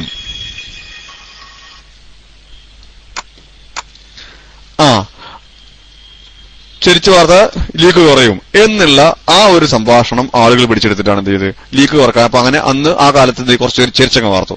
ചെരിച്ചു വാർത്ത കഴിഞ്ഞപ്പോൾ ആ ലീക്ക് അവിടെ നിൽക്കണില്ല. കാരണം ഇന്ന് കിട്ടുന്ന മെറ്റീരിയൽസ് ഒക്കെ അത്രയ്ക്ക് മോശം മെറ്റീരിയൽസ് ആണ്. അപ്പൊ നമുക്ക് എന്താക്കണില്ല, നമ്മുടെ ആ അതോടെ ഒരു നിലക്കും തീരണില്ല. അപ്പൊ അതുകൊണ്ട് സംഭവിക്കും, ആ മോശമായതുകൊണ്ട് ലീക്ക് അപ്പോഴും ഉണ്ടാവും. അപ്പോഴാണ് പിന്നെ ഓടി വെക്കണത്. അതിന് പകരം നിങ്ങൾക്ക് എന്ത് ചെയ്യാം, ആ നിലയും കൂടെ നേരെ വാർത്തിട്ട് അതിന്റെ മുകളിലേക്ക് സാധാ ഒരു സൈഡ് പാരപ്പറ്റി കെട്ടിയിട്ട് അതിന്റെ മുകളിൽ ഓടിടുന്ന രൂപത്തിൽ ഒരു ഡിസൈൻ ചെയ്താല് 3 നിലയും കിട്ടും. ഈ ഏകദേശം ഇതേ സെയിം ചെലവിലുള്ളൂ. കാരണം അതിന്റെ മുകളിൽ എന്ത് ചെയ്യാൻ മതി, നിങ്ങൾക്ക് സാധാ ഡ്രസ് വെച്ചിട്ട് ഇടാൻ പാടുള്ളൂ. പിന്നെ പടുത്തിട്ടൊക്കെ ചുമര കെട്ടിയിട്ട് വലിയ ചെലവ് കൂടിയാൽ അതിന് താങ്ങാനുള്ള ശേഷി ചിലപ്പോ ഈ അടിയിലത്തെ ചുമരുകൾക്ക് ഉണ്ടാവില്ല. ഇനി അല്ല അങ്ങനെ ചെയ്യാൻ നിങ്ങൾക്ക് നേരത്തെ പ്ലാനിങ് ഉണ്ടെങ്കിൽ എന്ത് ചെയ്യാം, ഈ തരത്തില് പ്ലാനിങ് ചെയ്ത് തറയ്ക്ക് സ്ട്രെങ്ത് കൊടുത്ത് നിങ്ങൾക്ക് 3 നിലയൊക്കെ എടുക്കാവുന്നതാണ്. മണ്ണിന് ഉറപ്പ് പറഞ്ഞ ഭാഗങ്ങളിൽ അത്തരത്തില് 3 നിലയൊക്കെ എടുക്കാനുള്ള ശേഷി ഉണ്ടോ എന്ന് അതുപോലെ അറിയുന്ന ഒരാളെ കൊണ്ടുവന്ന് ടെസ്റ്റ് ചെയ്തതിനു ശേഷം മാത്രമേ എടുക്കാവൂ എന്ന് ഉണർത്തുന്നു. അത് നിങ്ങൾ പറയുന്ന നല്ല നിർദ്ദേശമാണ്. അത് പ്രായോഗികമായിട്ട് സാധാരണ നിലക്ക് എല്ലാ നിലക്കും നിങ്ങൾക്ക് ഉപയോഗപ്പെടുത്താവുന്നതുമാണ് എന്ന് ഉണർത്തുന്നു. ഞാൻ മൈക്കൂടുന്നു. അസ്സലാമു അലൈക്കും വറഹ്മത്തുള്ളാഹി വബറകാതുഹു.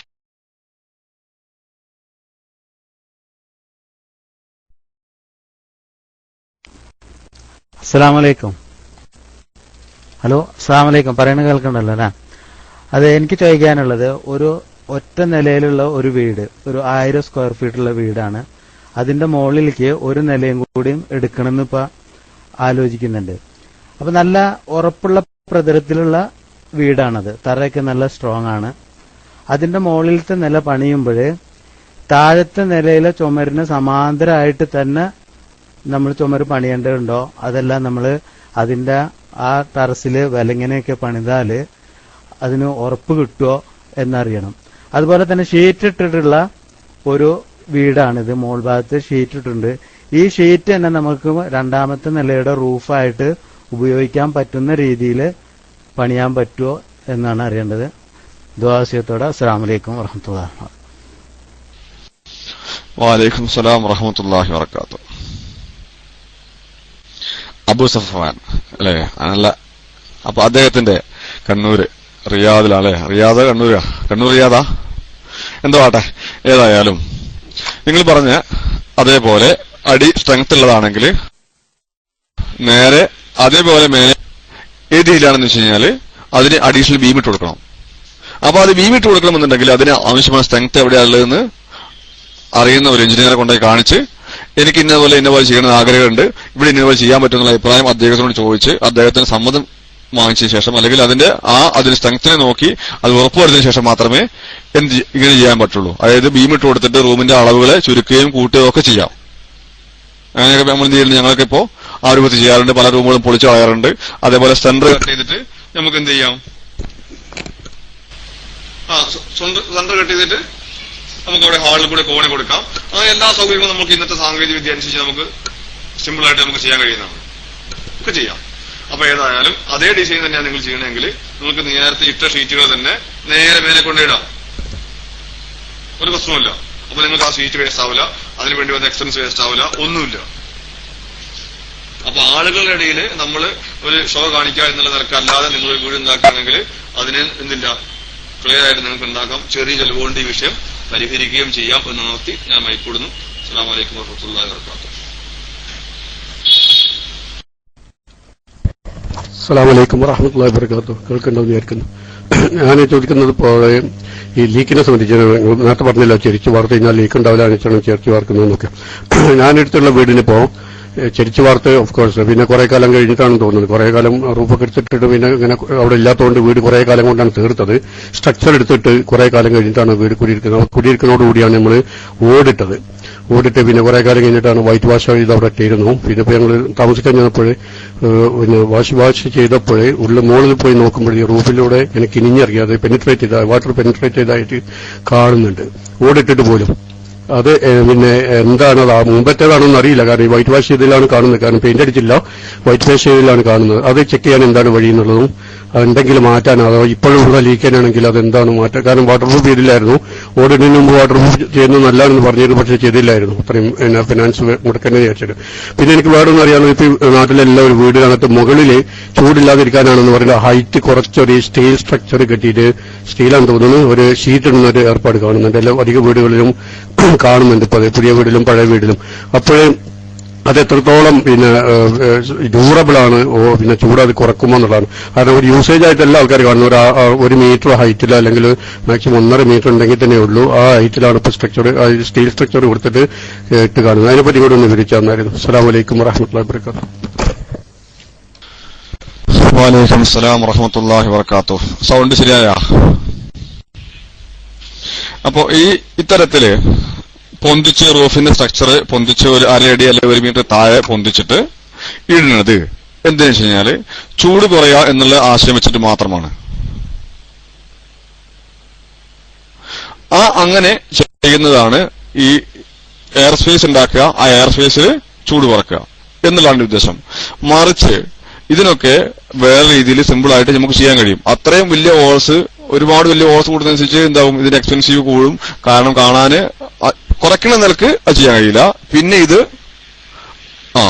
ഈ പൈസ, ഇതിൽ ചെറിയ പൈസ ഉണ്ടെങ്കിൽ എന്ത് ചെയ്യാം, ഇതിന്റെ അതേ സീലിംഗ് ജിപ്സം കൊണ്ട് ചെയ്യാൻ കഴിയും. ചെറിയ പൈസന്റെ ജിപ്സം കൊണ്ട് സീലിംഗ് ചെയ്യാം. ഒരു സ്ക്വയർ ഫീറ്റ് 40 രൂപ വരെ പരമാവധി ചെലവുള്ളൂ ജിപ്സം കൊണ്ട് സീലിംഗ് ചെയ്യുകയാണെങ്കിൽ. അതിലേറെ എയർ സ്പേസ് അതിന്റെ ഉള്ളിലുണ്ടാവും. നേരത്തെ പറഞ്ഞ ചെലവ് കുറക്കാം എന്നുള്ള ലക്ഷറി വീടാണെങ്കിൽ പോലും എന്ത് ചെയ്യാം, കാഴ്ചക്ക് ലക്ഷറി ആവും, നമുക്ക് ചെലവും കുറയും. അതെല്ലാം കൊണ്ടു രണ്ടും സംഭവിക്കും സിമ്പിളായിട്ട്. അപ്പൊ ജനങ്ങൾ ഇത് ഡിസൈൻ ചെയ്തു തരുന്ന ആള് ഇത്തരം വിഷയങ്ങളൊന്നും ആലോചിക്കാതെയോ പഠിക്കാതെയോ ആവാം ഇത്തരം കാര്യങ്ങളൊക്കെ ചെയ്യാം. അപ്പൊ അങ്ങനെ ചെയ്യണ ആ ഡിസൈനർ മുതൽ നമ്മളെ ഡിസൈനറെ തെരഞ്ഞെടുക്കുമ്പോൾ മുതല് എന്തായിരിക്കണം, ഈ വിഷയങ്ങൾ നിങ്ങൾ ശരിക്കും പഠിക്കണം. ഏതാണ് നല്ല ഡിസൈനർ നോക്കണം. നമ്മൾ ഒരു വക്കീലെ കേസ് ഏൽപ്പിക്കുമ്പോൾ ചോദിക്കൂലേ ഏതാണ് വക്കീലെന്ന്, ആ നിലക്ക് കേസ് ഉണ്ടെങ്കിൽ കേസുള്ള ആളെ അത് നോക്കണം. അങ്ങനെ ഏൽപ്പിക്കുമ്പോൾ എന്താവുള്ളൂ, സംഭവത്തിൽ സത്യത്തിൽ നിങ്ങൾ നല്ലൊരു ബിൽഡിംഗ് ആവുള്ളൂ. ഏതായാലും അതിനൊരു പ്രശ്നം ഇതാണ്. രണ്ടാമത്തെ കേസ് എന്ന് വെച്ചാൽ ഈ വാർപ്പിന്റെ മുകളിൽ ഓടിടുന്നത് മിക്കവാറും നിങ്ങൾ 3ാം ക്വാളിറ്റി, അതായത് 3rd ക്വാളിറ്റി ഓടാക്കി ഉണ്ടാവാം. ഓട് തന്നെ 3 തരമുണ്ട്, first quality, second quality, 3rd quality. ഈ 3rd ക്വാളിറ്റി ഓടായിരിക്കും മിക്കവാറും വെച്ചിട്ടുണ്ടാവുക. ഈ 3rd ക്വാളിറ്റി ഓട് വെച്ചിട്ടുണ്ടെങ്കിൽ ആ ഓടിന് സ്വാഭാവികമായിട്ടും കനിച്ചും ലീക്കും ഉണ്ടാകും.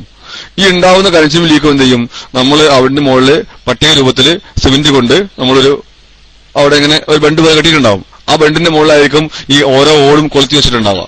അപ്പൊ ഇതിന്റെ ഇടയിലേക്ക് വെള്ളം വന്ന് ഇറങ്ങി നിൽക്കും. കനിഞ്ഞിറങ്ങുന്ന കനിച്ചിൽ വന്നിട്ട് ഇതിലെ ഇറങ്ങി നിൽക്കും. അപ്പൊ അവിടെ ഒരു വെള്ളം കെട്ടി നിൽക്കുന്ന ഏരിയയായി മാറും. ആ കെട്ടി നിൽക്കുന്ന വെള്ളമാവാം നിങ്ങൾക്ക് ഉള്ളിലേക്ക് ഇങ്ങനെ കിണിച്ച് വരാണ്ടായ കാരണം.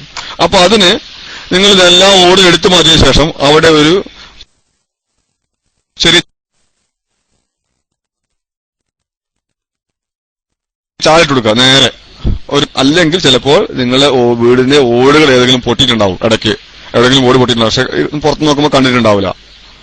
ഏതായാലും ഈ റൂഫിന്റെ മുകളിൽ ഇനി വാർത്തേന്റെ മുകളിൽ വെക്കുകയാണെങ്കിലും ഇനി വാർപ്പില്ലാതെ ഡ്രസ്സ് ചെയ്തിട്ട് വെക്കുകയാണെങ്കിലും ഇനി അതാ മരം കൊണ്ട് നമ്മൾ കൂടുണ്ടാക്കിയിട്ട് അതിന്റെ മുകളിൽ വെക്കുകയാണെങ്കിലും ഏതായാലും ഫസ്റ്റ് ക്വാളിറ്റി ഓടേ വെക്കാൻ പാടുള്ളൂ. സെക്കൻഡ് ക്വാളിറ്റി ഓട് നമ്മൾ അപ്പോഴത്തെ സാമ്പത്തിക ലാഭത്തിന് വേണ്ടി നമ്മൾ വാങ്ങി വെച്ചിട്ടുണ്ടെങ്കിൽ അത്രയും അബദ്ധം ലോകത്ത് വേറെ സംഭവിക്കാനില്ല. കാരണം അത് പെട്ടെന്ന് പൊട്ടും, സിമ്പിളായിട്ട് പൊട്ടും. ഇത്തരം പ്രശ്നങ്ങൾ വരും, വിഷയങ്ങൾ വരും. കഴിഞ്ഞ ദിവസം ഇതേപോലെ ഞാനൊരു വീട്ടില് ഇതേപോലെ എന്നെ കൊണ്ടുപോയി അവിടെ ഇത്തരത്തിലുള്ള വേറെ പ്രശ്നങ്ങളായിരുന്നു ഉണ്ടായിരുന്നു. ചെന്ന് നോക്കുമ്പോ ഏറ്റവും 3ാം ക്വാളിറ്റി ഓടാണ് എനിക്ക് പുതിയ വീട് 5-4 കൊല്ലമായിട്ടുള്ളൂ. അപ്പൊ എന്നോട് പറഞ്ഞു ഞങ്ങൾ വീട്ടുകാരൻ തന്നെ അവന്റെ കൂടെ ഓട് വാങ്ങാൻ പോയിട്ടുണ്ടായിരുന്നു. സത്യം കൊണ്ടിട്ടുണ്ടാവും, വെച്ചത് 3ാം ക്വാളിറ്റി ഓടാണ്. അപ്പൊ ഇത്തരത്തിലൊക്കെ ആ സംഭവിച്ചതാവാം. അല്ലെങ്കിൽ വെച്ചപ്പോ അറിവില്ലായ്മ കൊണ്ട് 3ാം ക്വാളിറ്റി ഓട് വാങ്ങി വെക്കാം, വില കുറവാണല്ലോ എന്നുള്ള നിലക്ക്. ഇപ്പൊ വാർപ്പിന്റെ മുകളിലല്ലേ. അപ്പൊ ആ ഒരു നിസ്സംഗത മനോഭാവമാണ് ഇത്തരം വിഷയം ആ ലീക്ക് ഉണ്ടായതിന് കാരണമെന്ന് വിചാരിക്കുന്നു. അപ്പോ ചിലപ്പോ ഇത്തരം ഈ 2 കാര്യം കൊണ്ട് ചാലിട്ട് കൊടുത്താൽ ആ ലീക്ക് മാറാൻ സാധ്യതയുണ്ട്. ഇനി അങ്ങനെ മാറിയിട്ടില്ല എങ്കിൽ ലീക്ക് പ്രൂഫ് തന്നെ നിങ്ങൾ രണ്ടാമത് മൊത്തം ഓടിറക്കി ഫുള്ള് ചെയ്തിട്ട് പിന്നെ ചെയ്യാൻ പറ്റുള്ളൂ. അല്ലാതെ അതിന് വേറെ മാർഗ്ഗമല്ല. സിമ്പിളായിട്ട് ചെയ്യാൻ പറ്റുന്ന ഞാൻ ഈ പറഞ്ഞ ചാല് പ്രശ്നമൊന്നുമില്ല. സാധാരണ നമ്മളെ മോട്ടർ ഉണ്ടല്ലോ, നമ്മൾ ടൈൽസ് ഒക്കെ മുറിക്കണ മോട്ടർ, ആ മോട്ടർ എടുക്കുക, മെല്ലെ കട്ട് ചെയ്യാം. ഏത് ഭാഗത്താണ് നമ്മൾ ചായ കൊടുക്കാൻ ഉദ്ദേശിക്കുന്നത് ആ ഭാഗത്ത് ഒരു വരിയിൽ ഇങ്ങനെ നേരെ മേലേക്ക് എടുത്തു വരിക. അവിടെ മാത്രം ചാലുണ്ടാക്കുക, മെല്ലെ ഇത് വെച്ചു കൊടുക്കുക, പോരുക. അപ്പൊ വലിയൊരു ചെലവില്ലാതെ തന്നെ നിങ്ങൾക്ക് ആ വിഷയം പരിഹരിക്കാൻ പറ്റും. അല്ലെ പിന്നെ രണ്ടാമത് ഞാൻ പറഞ്ഞ സംഭവമാണെങ്കിൽ ഈ മൊത്തം ലീക്ക് മാറ്റേണ്ടി വരും. ആ ഒരു അവസ്ഥ ഉണ്ടെങ്കിൽ മൊത്തത്തിൽ ആ ഏരിയയിൽ മുഴുവൻ ഓടെടുത്ത് മാറ്റിയിട്ട് ചെയ്യാൻ പറ്റുള്ളൂ. അപ്പൊ എന്ന് നിർത്തുന്നു, ഞാൻ മയക്കൂടുന്നു. അസ്സലാമു അലൈക്കും വറഹ്മത്തുള്ളാഹി വബറകാതുഹു. ഞാൻ മുന്നേ റൈസാന്റെ ഇതിന് സാറേ പോയതാണ്, പിന്നെ ബാങ്ക് കൊടുക്കാൻ വേണ്ടിട്ട്. അപ്പോ പിന്നെ അവരെടുക്കണം കാണാനില്ല. അതായത് നേരത്തെ കുവിക്കണക്കിന്, അതായത് ആദ്യം പച്ച മരം നിൽക്കണ മരം ഒരു കാട്ടില് തോട്ടത്തിലൊക്കെ നിക്കണ മരം പിന്നെ ആദ്യം മൊത്തം കച്ചവടം ചെയ്യലാണ്, പിന്നെ അത് വെട്ടിട്ടതിന് ശേഷമാണ് പിന്നെ അളവ് നടക്കല്, പിന്നെ അവിടുന്ന് അങ്ങോട്ടല്ല കുവിക്കണക്കിന് വിൽക്കല് ചോദിക്കുക. ഞാൻ അങ്ങനെ ആകുമ്പോ നമുക്ക് ലാഭം കിട്ടും മേടിക്കുമ്പോഴേ. അങ്ങനെ വിഷയം കൂടി ഉണ്ട്. അങ്ങനെ ചെയ്യാം. അപ്പൊ അതെങ്ങനെയാണ് അപ്പൊ ആദ്യം തന്നെ മൊത്തം കണക്കാക്കിയിട്ട് ഇപ്പൊ കുവിക്കണക്കിന് അളവ് എടുക്കലുണ്ടോ, അതല്ല വെട്ടിട്ടതിന് ശേഷമല്ലേ കുവിക്കണക്കിന് അളവ് എടുക്കല് എന്നൊരു സംശയമാണ് മൈക്ക് കിട്ടും. അപ്പോ ഉസ്താദേ അതെന്താ സംഭവം അറിയോ? ഇത് ഈ കുവിക്കണക്കിന് കൂട്ടാതെ നമുക്ക് മൊത്തം കച്ചവടം ചെയ്യാൻ കഴിയില്ല. നമ്മളിപ്പോ വീട്ടില് ഒരു 10 അംഗങ്ങളുണ്ട്. അംഗങ്ങൾക്ക് അരി ഇടണമെന്നുണ്ടെങ്കിൽ നമ്മൾ എന്ത് ചെയ്യും? വീട്ടിലെ അരി അളന്ന് കൊണ്ടുപോയി നമ്മള് ഇടുകയാണ്. ആ അരി നമ്മൾ കൊട്ടിടല്ലോ, നമ്മൾ ഗ്ലാസ്സിലെടുത്തിട്ട് അളന്നിടാൻ ഇടുക എന്ന് പറഞ്ഞതുപോലെ മൊത്തം വാരം നമ്മൾ കച്ചവടം ചെയ്യുമ്പോൾ അതിന് മൊത്തം നമ്മൾ ഇത്ര കുവിക്ക് ഉണ്ടാവുന്നു കാണും. ഒരു നല്ല കച്ചവടക്കാരനാണെങ്കിൽ എന്താക്കും, അവന് കാണുമ്പോൾ അറിയാൻ എത്ര വണ്ണുണ്ട്, ഇത്ര വണ്ണുണ്ട്. അതിന്റെ ലെങ്ത്തും അവൻ എന്ത് ചെയ്യുന്നുണ്ടാവും, അവൻ മനസ്സിൽ ഇതിങ്ങനെ കണക്ക് കൂട്ടി ഇങ്ങനെ പോകുന്നുണ്ടാവും. ആ കൂട്ടലിന്റെ അടിസ്ഥാനത്തിലായിരിക്കാം അദ്ദേഹം ചെയ്യുകയുള്ളൂ. അല്ലാതെ എന്താവൂല, ഒരു നിലക്കും ആ കച്ചവടം ചെയ്യൂല. അങ്ങനെ മൊത്തം കണക്ക് കൂട്ടിയതിനു ശേഷം മാത്രമേ ചെയ്യാൻ പറ്റുള്ളൂ. അപ്പോ ഈ ഇങ്ങനെ വാങ്ങുമ്പോൾ നമ്മൾക്ക് അറിവുള്ള ആൾക്ക് ഇത്തരം മരങ്ങൾ എന്ത് ചെയ്യാം, പോയി വാങ്ങാം. മൊത്തം വാങ്ങിയെടുക്കുമ്പോൾ അത് ലാഭം കിട്ടും. അത് ലാഭം കിട്ടുന്നത് എങ്ങനെയാ വെച്ചാൽ അതിന് കുറെ അധ്വാനം ഉണ്ടാവാം. പിന്നെ അതേപോലെ ഈ മരത്തിനെ കുറിച്ച് അറിവില്ലാത്ത വ്യക്തിയെ ചോദിച്ചോ, അദ്ദേഹത്തിന് ആ ഒരു അറിവില്ലായ്മ ചൂഷണം ചെയ്യും. എല്ലാ കച്ചവടം അങ്ങനെ തന്നെയാണല്ലോ, എല്ലാ ബിസിനസ്സും അങ്ങനെ തന്നെയാണ്. അറിവില്ലായ്മ ചൂഷണം ചെയ്യലാണ്. അപ്പൊ ടൈൽസിന്റെ കച്ചവടം, മാർബിൾ കച്ചവടം, ഇതൊക്കെ അങ്ങനെ തന്നെയാണ്. കാരണം നമ്മളിപ്പോ ഒരു ടൈൽസിന്റെ ഒരു കമ്പനി ഒരു കടയിൽ ചെന്നിട്ട് വില വെച്ചാൽ അതേ കമ്പനിയുള്ള സാധനം വേറെ കടയിൽ കിട്ടൂല. 90% കിട്ടൂല. ഞങ്ങൾക്കിപ്പോ ഇവിടെ എന്തില്ല, അതിന്റെ സെയിലില്ല, ആ കമ്പനി ഞങ്ങൾ ഉപയോഗിക്കലില്ല, നമ്മൾ എടുക്കലില്ല. അപ്പൊ മറ്റേ കമ്പനിയെ കുറച്ച് കുറ്റം പറയും. എല്ലാ ബിസിനസ്സും അതേ രൂപത്തിൽ തന്നെയാണ്. നമ്മളിപ്പോ ഓരോ കടയിൽ ചെന്നിട്ട് നമ്മൾ എന്ത് സാധനം വാങ്ങിച്ചാലും ബ്രാൻഡഡ് അല്ലാത്ത സാധനങ്ങളൊക്കെ വാങ്ങിച്ചു കഴിയുമ്പോൾ ഇതേ പ്രശ്നം തന്നെയാണ്. ടൈൽസ് ആട്ടെ മറ്റെന്തെങ്കിലും ആട്ടെ ഒക്കെ ഇതേപോലെയാണ് സംഭവം. ഇനി അതല്ലെങ്കിൽ വേറെ ബിസിനസ്, ഞാൻ കഴിഞ്ഞ ദിവസം പറഞ്ഞ പോലെ ഒരു ബിസിനസ് വേറെ ഉണ്ട്. ഏതെങ്കിലും ഒരു സാധനം, ആ സാധനത്തിന് സാധാരണ മാർക്കറ്റിനേക്കാളും വലിയ വില കയറ്റി പറയും, അത് നല്ലതെന്ന് ചോദിക്കും. അത് നല്ല സാധന ക്വാളിറ്റിയാണ്, അതുകൊണ്ടാണ് ഈ സാധനത്തിന് ഇത്ര മാർക്കറ്റ്.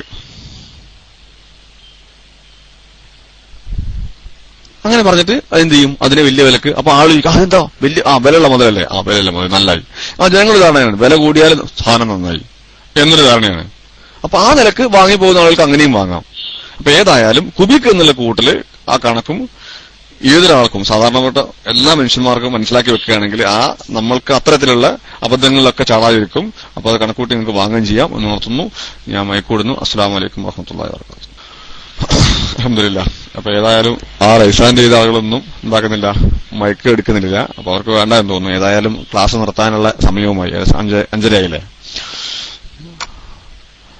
അപ്പൊ ഇൻഷാ അല്ലാഹ് വീണ്ടും നമ്മൾക്ക് ഇനിയൊരു ദിവസം ഇതേപോലെ വീട് സംബന്ധമായ ക്ലാസുകളും സംശയങ്ങളും ഒക്കെയായി നിങ്ങളുടെ കൂടെ നമ്മളും ഉണ്ടാകും. കുറെ ആളുകൾ PM ചെയ്തിട്ടുണ്ട്, പല രൂപത്തിൽ പല ആവശ്യങ്ങളും വെച്ചിട്ട്. നമ്മൾ എന്ത് ചെയ്തിട്ടില്ല, നമ്മൾ ആ PMനൊന്നും മറുപടി പറഞ്ഞിട്ടില്ല. കാരണം PMന് മറുപടി നമ്മൾ എന്താക്കണില്ല, നമ്മൾ ക്ലാസ്സിൽ നമ്മൾ കൊടുക്കണ്ട എന്നുള്ള നമ്മുടെ ഉസ്താദുമാരുടെ നിർദ്ദേശം പാലിച്ചാണ് നമ്മൾ എന്താക്കണത്, ആ PM അടിച്ച ആളുകൾക്ക് മറുപടി നമ്മൾ ഇങ്ങനെ കൊടുക്കാത്തത്. അപ്പൊ എന്ന് ഓർത്തുന്നു. അപ്പോ ആരോടും എന്താ വേണ്ട, നമ്മളോട് പരിഭവം വേണ്ട. ഇൻഷാ അല്ലാഹ് അടുത്ത ദിവസം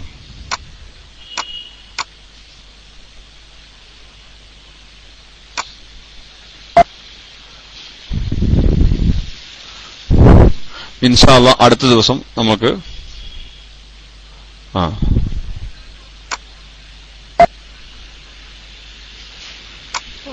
ഓക്കെ ഓക്കെ മുപ്പർക്ക് വേണ്ടി ആയിക്കോട്ടെ. ജസ്റ്റ് ഒരു ചോദ്യമാണെന്ന് സങ്കടം പറയണം. ആയിക്കോട്ടെ ഇൻഷാ അല്ലാഹ്. അസ്സലാമു അലൈക്കും വറഹ്മത്തുള്ളാഹി.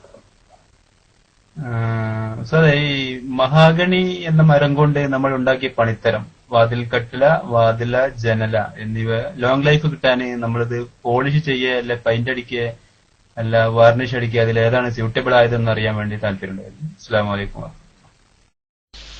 വഅലൈക്കും സലാം വറഹ്മത്തുള്ളാഹി വബറകാതുഹു. അപ്പോ ഈ മഹാഗണി സാധാരണ രീതിയിലുള്ള കട്ടില ജനലായിട്ട് ഉപയോഗിക്കൽ വളരെ ചുരുക്കമാണ്. അപ്പൊ അങ്ങനെയുള്ള ആ മരങ്ങൾ ലോങ് ലൈഫിന് ഏറ്റവും നല്ലത്, അങ്ങനെ ചുരുക്കമായിട്ട് ഉപയോഗിക്കുന്ന മരങ്ങൾ ഏറ്റവും നല്ലത് പെയിന്റ് ഉപയോഗിക്കുകയാണ്. ഈ പെയിന്റ് ഉപയോഗിക്കുമ്പോൾ അതിന് മുമ്പ് നമ്മൾ ശ്രദ്ധിക്കേണ്ട ഒരു സംഭവം വെച്ചാല്, പെയിന്റിങ്ങിന് മുൻപ് നിങ്ങൾക്ക് എന്ത് ചെയ്യാം, കടകളില് ഈ മരത്തിനടിക്കുന്ന കുത്താതെ അടിക്കുന്ന പ്രത്യേക കെമിക്കൽ ഉണ്ട്. അത് ചോദിച്ചാൽ അവർ തരും. ഒരാളിങ്ങനെ നമ്മൾ പരസ്യമൊക്കെ അടിക്കുന്നുണ്ട് പല ജീവിതത്തിലുള്ള. അപ്പൊ അദ്ദേഹത്തിനോട് നമ്മുടെ അഭിപ്രായം, ഇത് ഒരു പരസ്യം അടിക്കുന്ന ക്ലാസ് റൂമല്ല, മറിച്ച് നിങ്ങളുടെ സംശയങ്ങൾ ഉണ്ടെങ്കിൽ ദൂരീകരിക്കുന്ന ക്ലാസ് റൂമാണ്. അപ്പൊ അതുകൊണ്ട് ദയവ് ചെയ്ത് നമ്മൾ ഒരു തരത്തിലുള്ള പരസ്യവും ആരും അടിക്കാറില്ല. ഫ്രീ ആണെങ്കിൽ പോലും അടിക്കാറില്ല. അത് നിങ്ങൾക്ക് എന്ത് ചെയ്യാം, നിങ്ങൾക്ക് മറ്റൊരു പരസ്യമാർഗം ഉപയോഗപ്പെടുത്താം. ഞാൻ ആർക്കും പരസ്യം അടിക്കുന്നില്ല, നമ്മളും പരസ്യം അടിക്കുന്നില്ല. ഞങ്ങൾ പരസ്യം പറയുന്നുണ്ട് ഇല്ല. ഞങ്ങൾ എന്നെ സംബന്ധിച്ച് ഞാനാണ് ലോകത്തെ ഏറ്റവും നല്ല ഡിസൈനറെന്നോ എഞ്ചിനീയറെന്നോ അല്ലെങ്കിൽ ആർക്കിടെക്ടെന്നോ ഒന്നും ഞങ്ങൾ ആവശ്യപ്പെടാറില്ല. നമ്മളെ പോലെ നല്ല ഒരുപാട് ആളുകൾ, അല്ലെങ്കിൽ എന്നെ പോലെ നല്ലതല്ല, ഒരുപാട് ആളുകൾ നല്ല മനുഷ്യന്മാരുണ്ട്, നല്ല എഞ്ചിനീയർമാരുണ്ട്, അറിവുള്ളവരുണ്ട്, കഴിവുള്ളവരുണ്ട്. അവരൊക്കെ കുറിച്ച് ഞാൻ പറയാറുള്ളൂ, അല്ലാണ്ട് ഞാൻ തന്നെയാണ് നല്ല ആളെന്ന് ഞാൻ പറയാറില്ല. അപ്പൊ അതുകൊണ്ട് തന്നെ നിങ്ങൾ എന്ത് ചെയ്യണ്ട, നിങ്ങൾക്ക് അങ്ങനെ ഒരുപാട് സൗകര്യങ്ങളുണ്ടെങ്കിൽ അതിന് നിങ്ങൾക്ക് ഇഷ്ടംപോലെ മീഡിയകളുണ്ട് നിങ്ങൾക്ക് പരസ്യത്തിനുള്ള. SGB എന്താക്കണ്ട, നിങ്ങൾ അത്തരത്തിലുള്ള ഒരു മീഡിയ ആക്കി മാറ്റരുത് എന്ന് ഞാൻ ആ സുഹൃത്തിനെ ഉണർത്തുന്നു.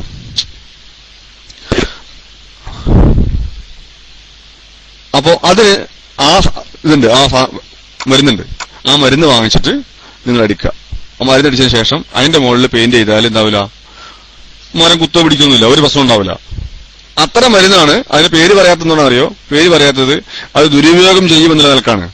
ആ പേര് കൊണ്ട് ഒന്ന് ദുരുപയോഗം ചെയ്യും, രണ്ട് ആ പേരിനെ നമ്മൾ പ്രൊമോട്ട് ചെയ്യാനാവും. അത് രണ്ടും ഒഴിവാക്കാൻ വേണ്ടിയാണ് ഞാൻ ചില കമ്പനികളുടെ പേര് പറയാത്തത്. അപ്പൊ അതുകൊണ്ട് തന്നെ അത്തരം സാധനം നിങ്ങൾക്ക് മാർക്കറ്റിൽ അവൈലബിൾ ആണ്. നിങ്ങൾ പോയി കടക്കാരുമായിട്ട് ബന്ധപ്പെട്ടാൽ ആ സാധനം കിട്ടും, നിങ്ങൾക്കത് ഉപയോഗിക്കാം. അതുകൊണ്ട് മരം കുത്തൂല. ആ സാധനമാണ് ഇപ്പൊ ഇവിടെ ഫർണിച്ചറുകാര് സാധാ പൊടുവണ്ണി എന്ന് പറയും. ഇവിടെ വട്ട എന്നൊക്കെ പറയുന്ന ആളുണ്ട്, പൊടുവണ്ണിക്ക് വട്ട എന്ന് പറയുന്ന ആളുണ്ട് അല്ലേ, വട്ട എന്ന് പറയുന്ന സ്ഥലമുണ്ട്. വട്ടമരം എന്ന് പറയും, വട്ട ഇലകളുള്ള സാധനം. ആ സാധനം പൊടുവണ്ണി. ഈ പൊടുവണ്ണിയൊക്കെ കൊണ്ട് തേക്കാക്കി ഫർണിച്ചറുകാർ വിൽക്കണത്. അത് തന്നെ ആ സാധനം പൊടുവണ്ണി തേക്കാക്കി വെക്കണത് ഈ സാധനം അടിച്ചിട്ടാണ്. ഇപ്പൊ ഒന്നും കേടായി പോയില്ല, അവിടെ നിൽക്കും കുറച്ചു കാലം. ഉപ്പൂത്തി, ആ സാധനം ശരിയായ പേര് ഉപ്പൂത്തി, അത് തന്നെ സാധനം. അപ്പൊ ഏതായാലും ഈ ഇത്തരം മരങ്ങളൊക്കെ, ഇത്തരമല്ല നേരത്തെ പറഞ്ഞ മഹാഗണി വാതില്, അതുപോലെ അതേപോലെ തന്നെ അലമാരിയൊക്കെ ഉണ്ടാക്കാൻ നല്ല സാധനമാണ്, നല്ല മരമാണ്, നല്ല കളർ ഉണ്ടാവും, നല്ല സാധനമാണ്. അതിന് വെള്ളയും കാതലും എന്നുള്ള വ്യത്യാസമൊന്നുമില്ല, നല്ല മരമാണ് ഏതായാലും.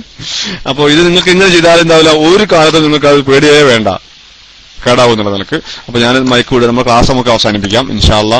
ഇനി നമ്മൾ നാട്ടുകാരനൊക്കെ ഉണ്ടല്ലേ. ഏതായാലും ഇൻഷാ അല്ലാ ഇനി അടുത്ത ദിവസം നമ്മുടെ ക്ലാസ് നമ്മൾക്ക് കൊണ്ടുപോകാം.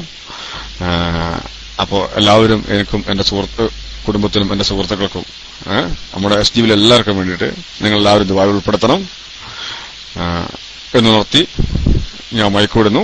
അസ്സലാമു അലൈക്കും വറഹ്മത്തുള്ളാഹി വബറകാതുഹു.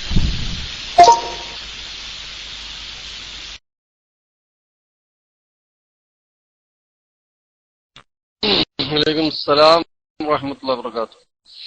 അൽഹംദുലില്ലാഹ്, നമ്മുടെ ഷമീർ മോങ്ങൻ സാഹിബ് അവറുകള് വളരെ ഭംഗിയായിട്ട് വില കുറഞ്ഞ എല്ലാതിനും, പിന്നെ വില കൂടിയ സമയത്ത്, പിന്നെ വില കുറഞ്ഞ വീട് എന്നുള്ള സബ്ജക്ട് വെച്ചിട്ട് നമുക്ക് മാസങ്ങളോളമായിട്ട് പല സമയത്തും, പ്രത്യേകിച്ച് വ്യാഴാഴ്ച ദിവസം മറ്റ് ഫിഖ്ഹിന്റെ ക്ലാസ് ഇല്ലാത്തുമ്പോ ഉസ്താദ് ക്ലാസ് എടുത്ത് തരുന്നുണ്ട്.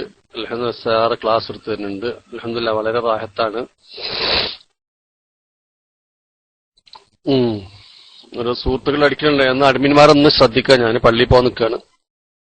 അപ്പൊ ഇൻഷാ അല്ലാഹ് ഇനിയും ഇന്നത്തെ ക്ലാസ്സുകൾ ഭംഗിയായിട്ട് മുന്നോട്ട് പോകണം. ഒരുപാട് ആളുകളെ, ഒരുപാട് പ്രവാസികളെ ചൂഷണം ചെയ്യുന്ന ആളുകൾ ഒരുപാടുണ്ട് നാട്ടില്. കാരണം അവര് മില്ലിക്കാണ് കൊണ്ടുപോകും. ഈ സാധുവിന്റെ അടുത്ത് ഞാൻ മുന്നേ പറയുന്നത് പോലെ തന്നെ ഈ സാധുവിന്റെ അടുത്ത് കട്ടിയുള്ള ചെരുപ്പോ റാടവാച്ചുണ്ടാവും, ഏറിക്കഴിഞ്ഞാൽ ബാക്കിയൊക്കെ പണയത്തിലായിരിക്കും, കടത്തിലായിരിക്കും ഈ സാധു.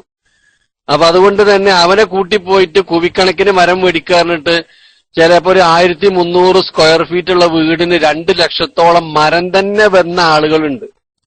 അപ്പൊ അതുകൊണ്ട് അത് നല്ലപോലെ ശ്രദ്ധിച്ചിട്ട് നമ്മുടെ പിന്നെ എഞ്ചിനീയർ സാഹിബ് പറഞ്ഞതുപോലെ തന്നെ നമ്മള് വിഷയങ്ങളൊക്കെ ഒന്ന് കൺട്രോൾ ചെയ്തിട്ട് ഇൻഷാ അള്ളാ എല്ലാ കാര്യങ്ങളും തെർത്തിപ്പായി കഴിഞ്ഞാൽ ഒരുപാട് ലാഭങ്ങൾ നമുക്ക് വീട് പണി കഴിഞ്ഞാൽ ലാഭിക്കാൻ സാധിക്കും. എല്ലാ വിഷയത്തിലും സിമന്റ് ഇറക്കുകയാണെങ്കിലും കല്ലിന്റെ വിഷയത്തിലാണെങ്കിലും മെറ്റൽ ഇറക്കുമ്പോഴും അതുപോലെ ഇരുമ്പ് കമ്പി ഇറക്കുന്ന സമയത്ത് കമ്പി ഒരുപാട് തരണ്ട്. ഇപ്പൊ പൊടിയെണ്ണി എന്ന് പറഞ്ഞ മരണ്ട് എന്റെ നാട്ടിൽ. അത് ഒരു തല്ലിപ്പുള്ളി, അത് വിറകിന് മാത്രമേ പറ്റുള്ളൂ. പക്ഷെ അതിന് പെയിന്റ് പിന്നെ അതിനനുസരിച്ച് തേക്കിന്റെ പെയിന്റോ അല്ലെങ്കിൽ മറ്റുള്ള വെണ്ണൊക്കെ അടിച്ചു കൊടുത്തിട്ട് തേക്കാക്കി മാറ്റുണ്ടെന്നാ പറഞ്ഞത്. അപ്പൊ അത്രയ്ക്ക് ദയനീയാവ എത്രയോ ലാഭമാണ് അതിമേ. കാരണം ഒരുപാട് വ്യത്യാസമാണ് തേക്കിനും ആ മരത്തിനും കൂടി ഒരുപാട്. കാരണം മറ്റേത് ഒരു മരമായിട്ട് ഉപയോഗിക്കലില്ല, ഒരു തൂണിനോ അല്ലെങ്കിൽ ഒരു ചെറിയ ഒരു പിന്നെ ഒരു കൗക്കോലിനോ അല്ലെങ്കിൽ മറ്റു ജനലിനോ ഒന്നിനും ഉപയോഗിക്കാത്ത മരമാണ്, വിറകിന് മാത്രം. അപ്പൊ അതിങ്ങനെ പൈന്റോ മറ്റുള്ള ഇതൊക്കെ അടിച്ചു കഴിഞ്ഞിട്ട് പിന്നെ പൊടിയണ്ടിന്ന് അതിന് പറയാം, പുകത്തിന്ന് വേറെ ഭാഗത്ത് പറയായിരിക്കും. ഇൻഷാ അല്ലാഹ് എന്റെ നാട് പൊടിയണ്ടി എന്ന് പറയും. ഏതാണെങ്കിലും ആ മരം ഒരു ഉപകാരവും ഇല്ല, വിറകിന് മാത്രമേ പറ്റും. പിന്നെ അത് തേക്കിന്റെ പോസ്റ്റിലായിട്ട് പിന്നെ ഉപയോഗിക്കണമെങ്കിൽ എത്രയോ ലാഭമാണ്. അപ്പൊ അതിമ തന്നെ പണിയാണ് നടക്കുന്നത്. അപ്പൊ അതുകൊണ്ട് തന്നെ ഈ വിഷയത്തിൽ ഒരുപാട് ക്ലാസ്സുകൾ പല സമയത്ത് ഇപ്പൊ കഴിഞ്ഞ ആഴ്ച ഒന്നും ഉണ്ടായിട്ടില്ല, സാറിന് സമയമില്ലാത്തതുകൊണ്ടായിരിക്കും. അപ്പൊ നമ്മൾ എന്ത് ചെയ്യുക, വിഷയങ്ങളൊക്കെ നോക്കുക. പ്രധാനപ്പെട്ട ഒരു 1500 അതിൽ കൂടുതലൊക്കെ സ്ക്വയർ ഫീറ്റ് വീടുള്ളവർക്ക് ഏകദേശം ഒരു പിന്നെ 2 ലക്ഷത്തിന്റെ അടിയിൽ മൊത്തം മരം വരും ഏകദേശം മനസ്സിലാക്കുമ്പോ സാധുവായ ഞാനിങ്ങനെ കണക്കൂട്ടുമ്പോ ഇവര് സാറിനെ പോലത്തവരൊക്കെ പറഞ്ഞു കേട്ടിട്ട്. അപ്പൊ തോട്ടത്തില് കാട്ടിൽ നിൽക്കണ മരങ്ങള് അതിനെപ്പറ്റി അറിയുന്ന വിദഗ്ധന്മാരുണ്ട്. ഇപ്പൊ വലിയൊരു പോത്ത് ഇങ്ങനെ നിൽക്കുക അല്ലെങ്കിൽ ഒരു മൂരി നിൽക്കുകയാണ്, അതൊരു ഉളുഹിയത്തിനോ അല്ലെങ്കിൽ നമ്മുടെ അക്കീക്കത്തിനോ മേടിക്കുമ്പോ അത് ഇത്ര കിൻഡലുണ്ടെന്ന് കറക്റ്റാണ് പറയും. 2.30 ഉണ്ട് എന്ന് പറഞ്ഞാൽ എനിക്കും പറയാൻ കിട്ടൂല. പക്ഷെ അത് അറവ് അതുപോലെ തന്നെ കച്ചവടക്കാർക്ക് അല്ലെങ്കിൽ 2 താഴെ നോക്കുമ്പോ നമ്മൾ അറുത്ത് തൂക്കി മാംസമൊക്കെ വേറെ ആക്കി തൂക്കി നോക്കുമ്പോ എത്ര ഉണ്ടാവും? 1.90 1.95 ഉണ്ടാവും.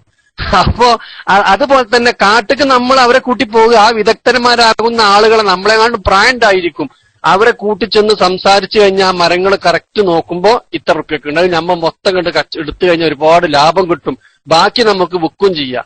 അപ്പൊ അങ്ങനെയൊക്കെ ശ്രദ്ധിക്കുക. ഇൻഷാല്ല കുമ്മോളി ഉസ്താദ് റൈസാനി ഇരുന്ന് ഉസ്താദ് മൈക്കിലേക്ക് വന്നാലും ഈ വിഷയമോ അല്ലെങ്കിൽ വേറെ വിഷയമോ തുടർന്നാലും ഉസ്താദ് വീടൊക്കെ ഉണ്ടാക്കി, വീടില്ലാത്തവരെ സംബന്ധിച്ചാണ് ഇപ്പൊ അത് വീട് പണിയിലും തറ കഴിഞ്ഞവരെ സംബന്ധിച്ചാണ് പ്രത്യേകിച്ച് ചിന്തിക്കാനുള്ളത്. കുമ്മോളി ഉസ്താദ് വേറെ വിഷയം എടുത്തിട്ടാലും കുഴപ്പമില്ല. ഇവിടെ അസർ ജമാഅത്തിന് സമയമായി ദുആവസ്യത്തോടെ മൈക്കൂടുന്ന ഒന്ന് നന്ദി പറയാൻ വേണ്ടി മൈക്കെടുത്താണ് മോഹൻ സാഹിബ് അവറുകൾക്ക്.